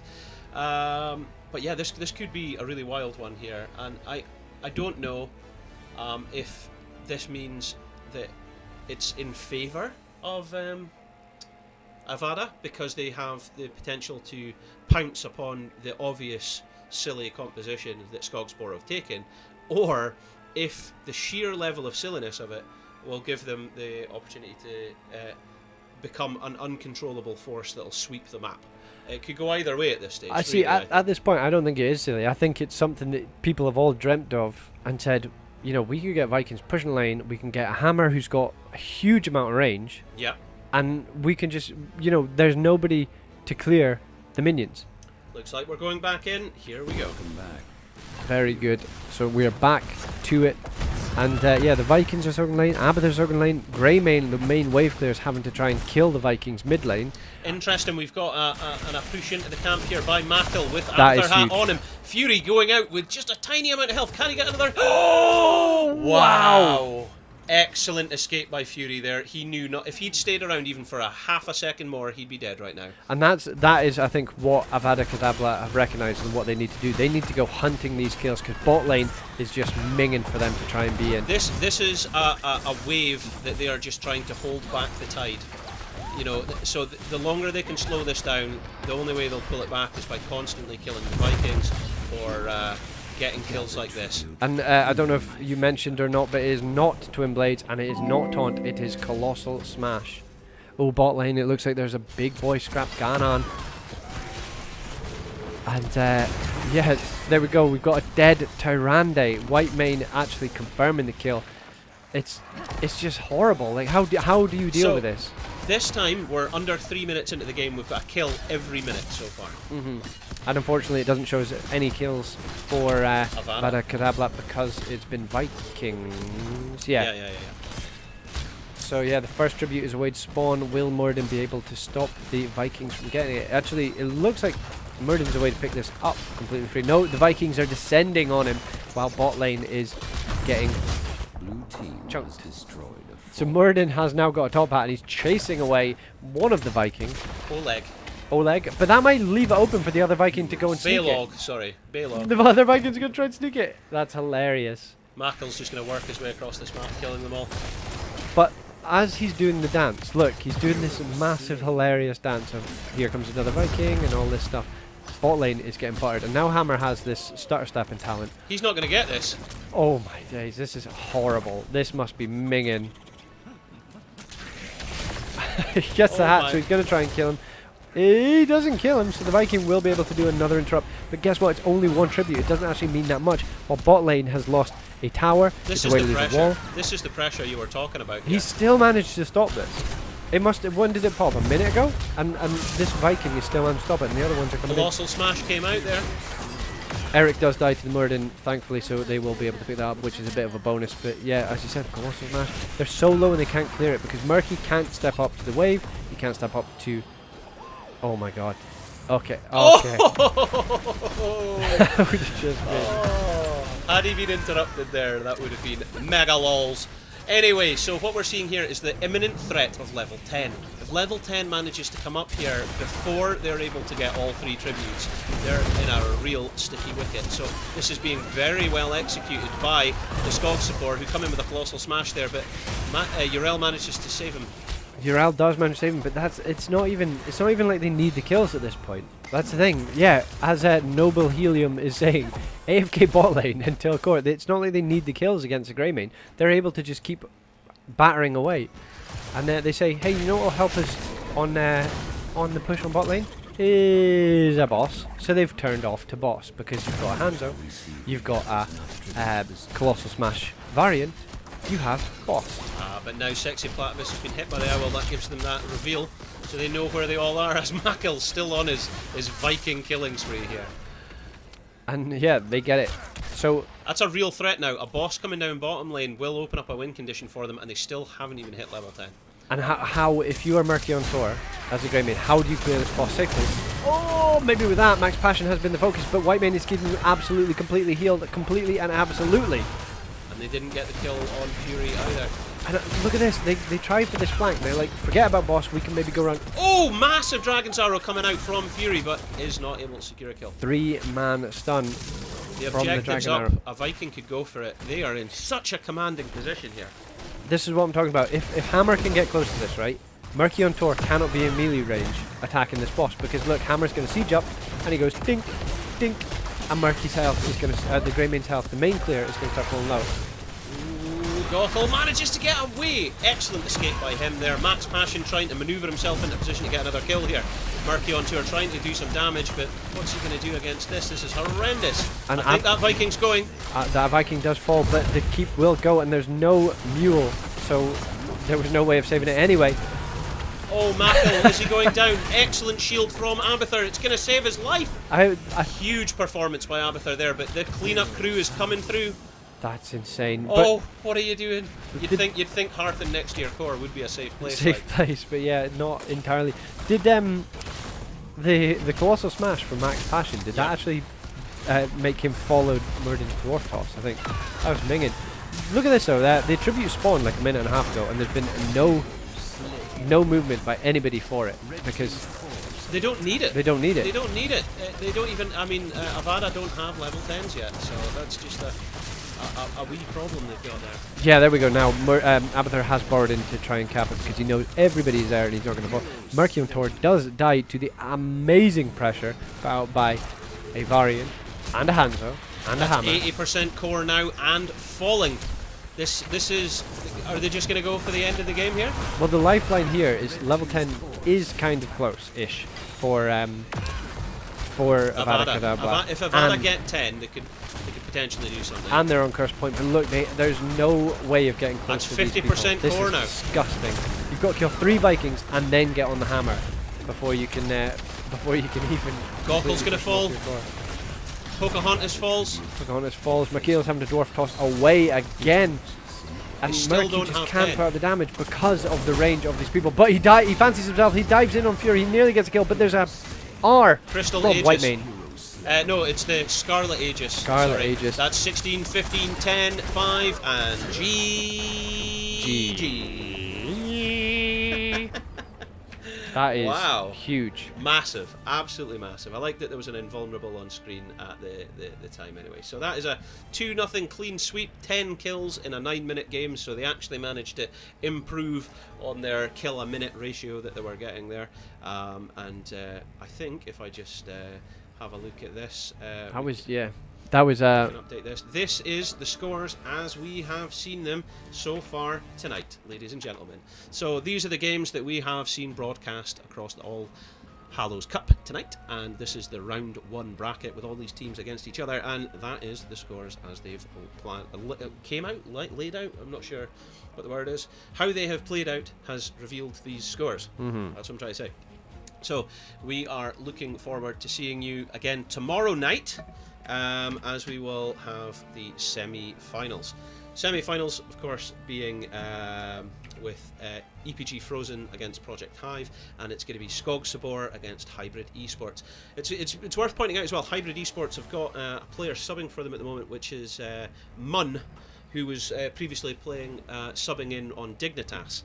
So we definitely have some incredibly skilled players there, and as you saw from Skog Sabor how well they were playing, that'll be an interesting match. And EPG Frozen, they got a clean sweep up against against Boop Boop, so we'll see how they play against Hive. So it's really anybody's game at this stage. Yeah. You got anything to say? Just completely different games in both series. I mean, the way Skog Support they executed that the first game, it was just like, hey, we've got a comp where we're just going to try and win harder, and they did. And then the next game, they picked the map, and they must know that this was the map that they have this weird comp that works. And it's weird in a way, but it's not weird because it makes sense. If you were thinking up a comp for Cursed Hollow, yep, and you're like, hammer is now in the meta, how can we enable a hammer? Well, we'll just make her push a lane, because you can't get on her. I mean, Greymane, it was only 1,000, less than 1,000 difference, but Greymane was out damaged by the Muradin. I just started the same thing again. Sorry about that. What you're seeing on screen here is Project Hive versus Epic Esports, which was on the last series there, but I think this is just the last clip of theirs where they took a camp and then went down. This is where Epic were looking pretty good. And yeah, so here we go. Skog Sabor versus Kadablat. And look how strong Skog Sabor are looking. Max Passion looking very low there. Looks like they're going to try and get a kill on him. And then suddenly Muradin goes down. And then Mantis is low, so he's having to back off. They're considering taking Fury here. It was such a back and forth fight this game. I think Genji was just doing bits throughout the game, and Fury was just. He showed us how Genji's meant to be played. You know, it was like watching Sonic the Beast almost. I mean, the game started even enough, but I think as soon as the bottom bell tower fell, Skog Sabor were like, we can just stay here, and if the hack is not able to double soak, we can just keep him here, and we can just run it down bot lane. They did. Look at that, and they keep Makil down there as well. Makil felt really safe. Watch this. If I remember correctly, he gets through the gate, and then Fury's like, nope, and zips away like Zorro. My gosh. That was this felt very stompy, if I remember. Look at this, by the way. Oh, Pyro Bliet on Murky onto her. Pop. That's him down. I think Avada were hoping to get a tremendous amount of value out of Mantis late game with some damage and stuff, and getting CC in with the Durance of Hate and stuff, and they just didn't get the opportunity. I think the team fight that they were looking to do never came out. Mind you, that's a very good kill they got there, but then Mantis pays for it with his life. Fury throws one shuriken through the wall, kills him. Yeah, I wonder what, like I said, I wonder what would happen if it was a different map, but a map that you're allowed to just... What, with the same team comp, just a different map? Well, you know what I mean, a map where you're allowed to just sit bot lane, and now I'm realising what I'm saying is that Cursed Hollow allowed them to do that. No, but they banned Braxis as well. If that's a candidate for what you're describing. Well, I'm just meaning that like the fight was just ongoing and never stopping. But if it was a map where you could, get away from a fight for a while. And looking at this replay, you can see that we're still doing it because the action never stopped. This was approaching 10 minutes, and it was ARAM constant. It was 45 kills. It was 45 kills over the regular time of game. It's not like it was a 45-minute game and there was a kill a minute. It was 45 kills. Looking at that at screen right now, we're about to hit 20 kills here, and that's only 10 minutes in. So, I mean, they kept up with it, and it was just... That's it, we're done. Oh gosh, okay, well, let's take it back here. So, ladies and gentlemen, thanks for tuning in. This has been day number 1 of the All Hallows Cup. Please do remember to return to this channel tomorrow at 5 o'clock BST, British Summer Time. That's 1700 hours or 1800 CEST, Central European Summer Time. Yes. So if you tune in there, we will get back into the action, starting off with the semis. And that'll be good stuff. So thanks very much for tuning in. Thank you. And we shall see you later. Laters in the Menjays.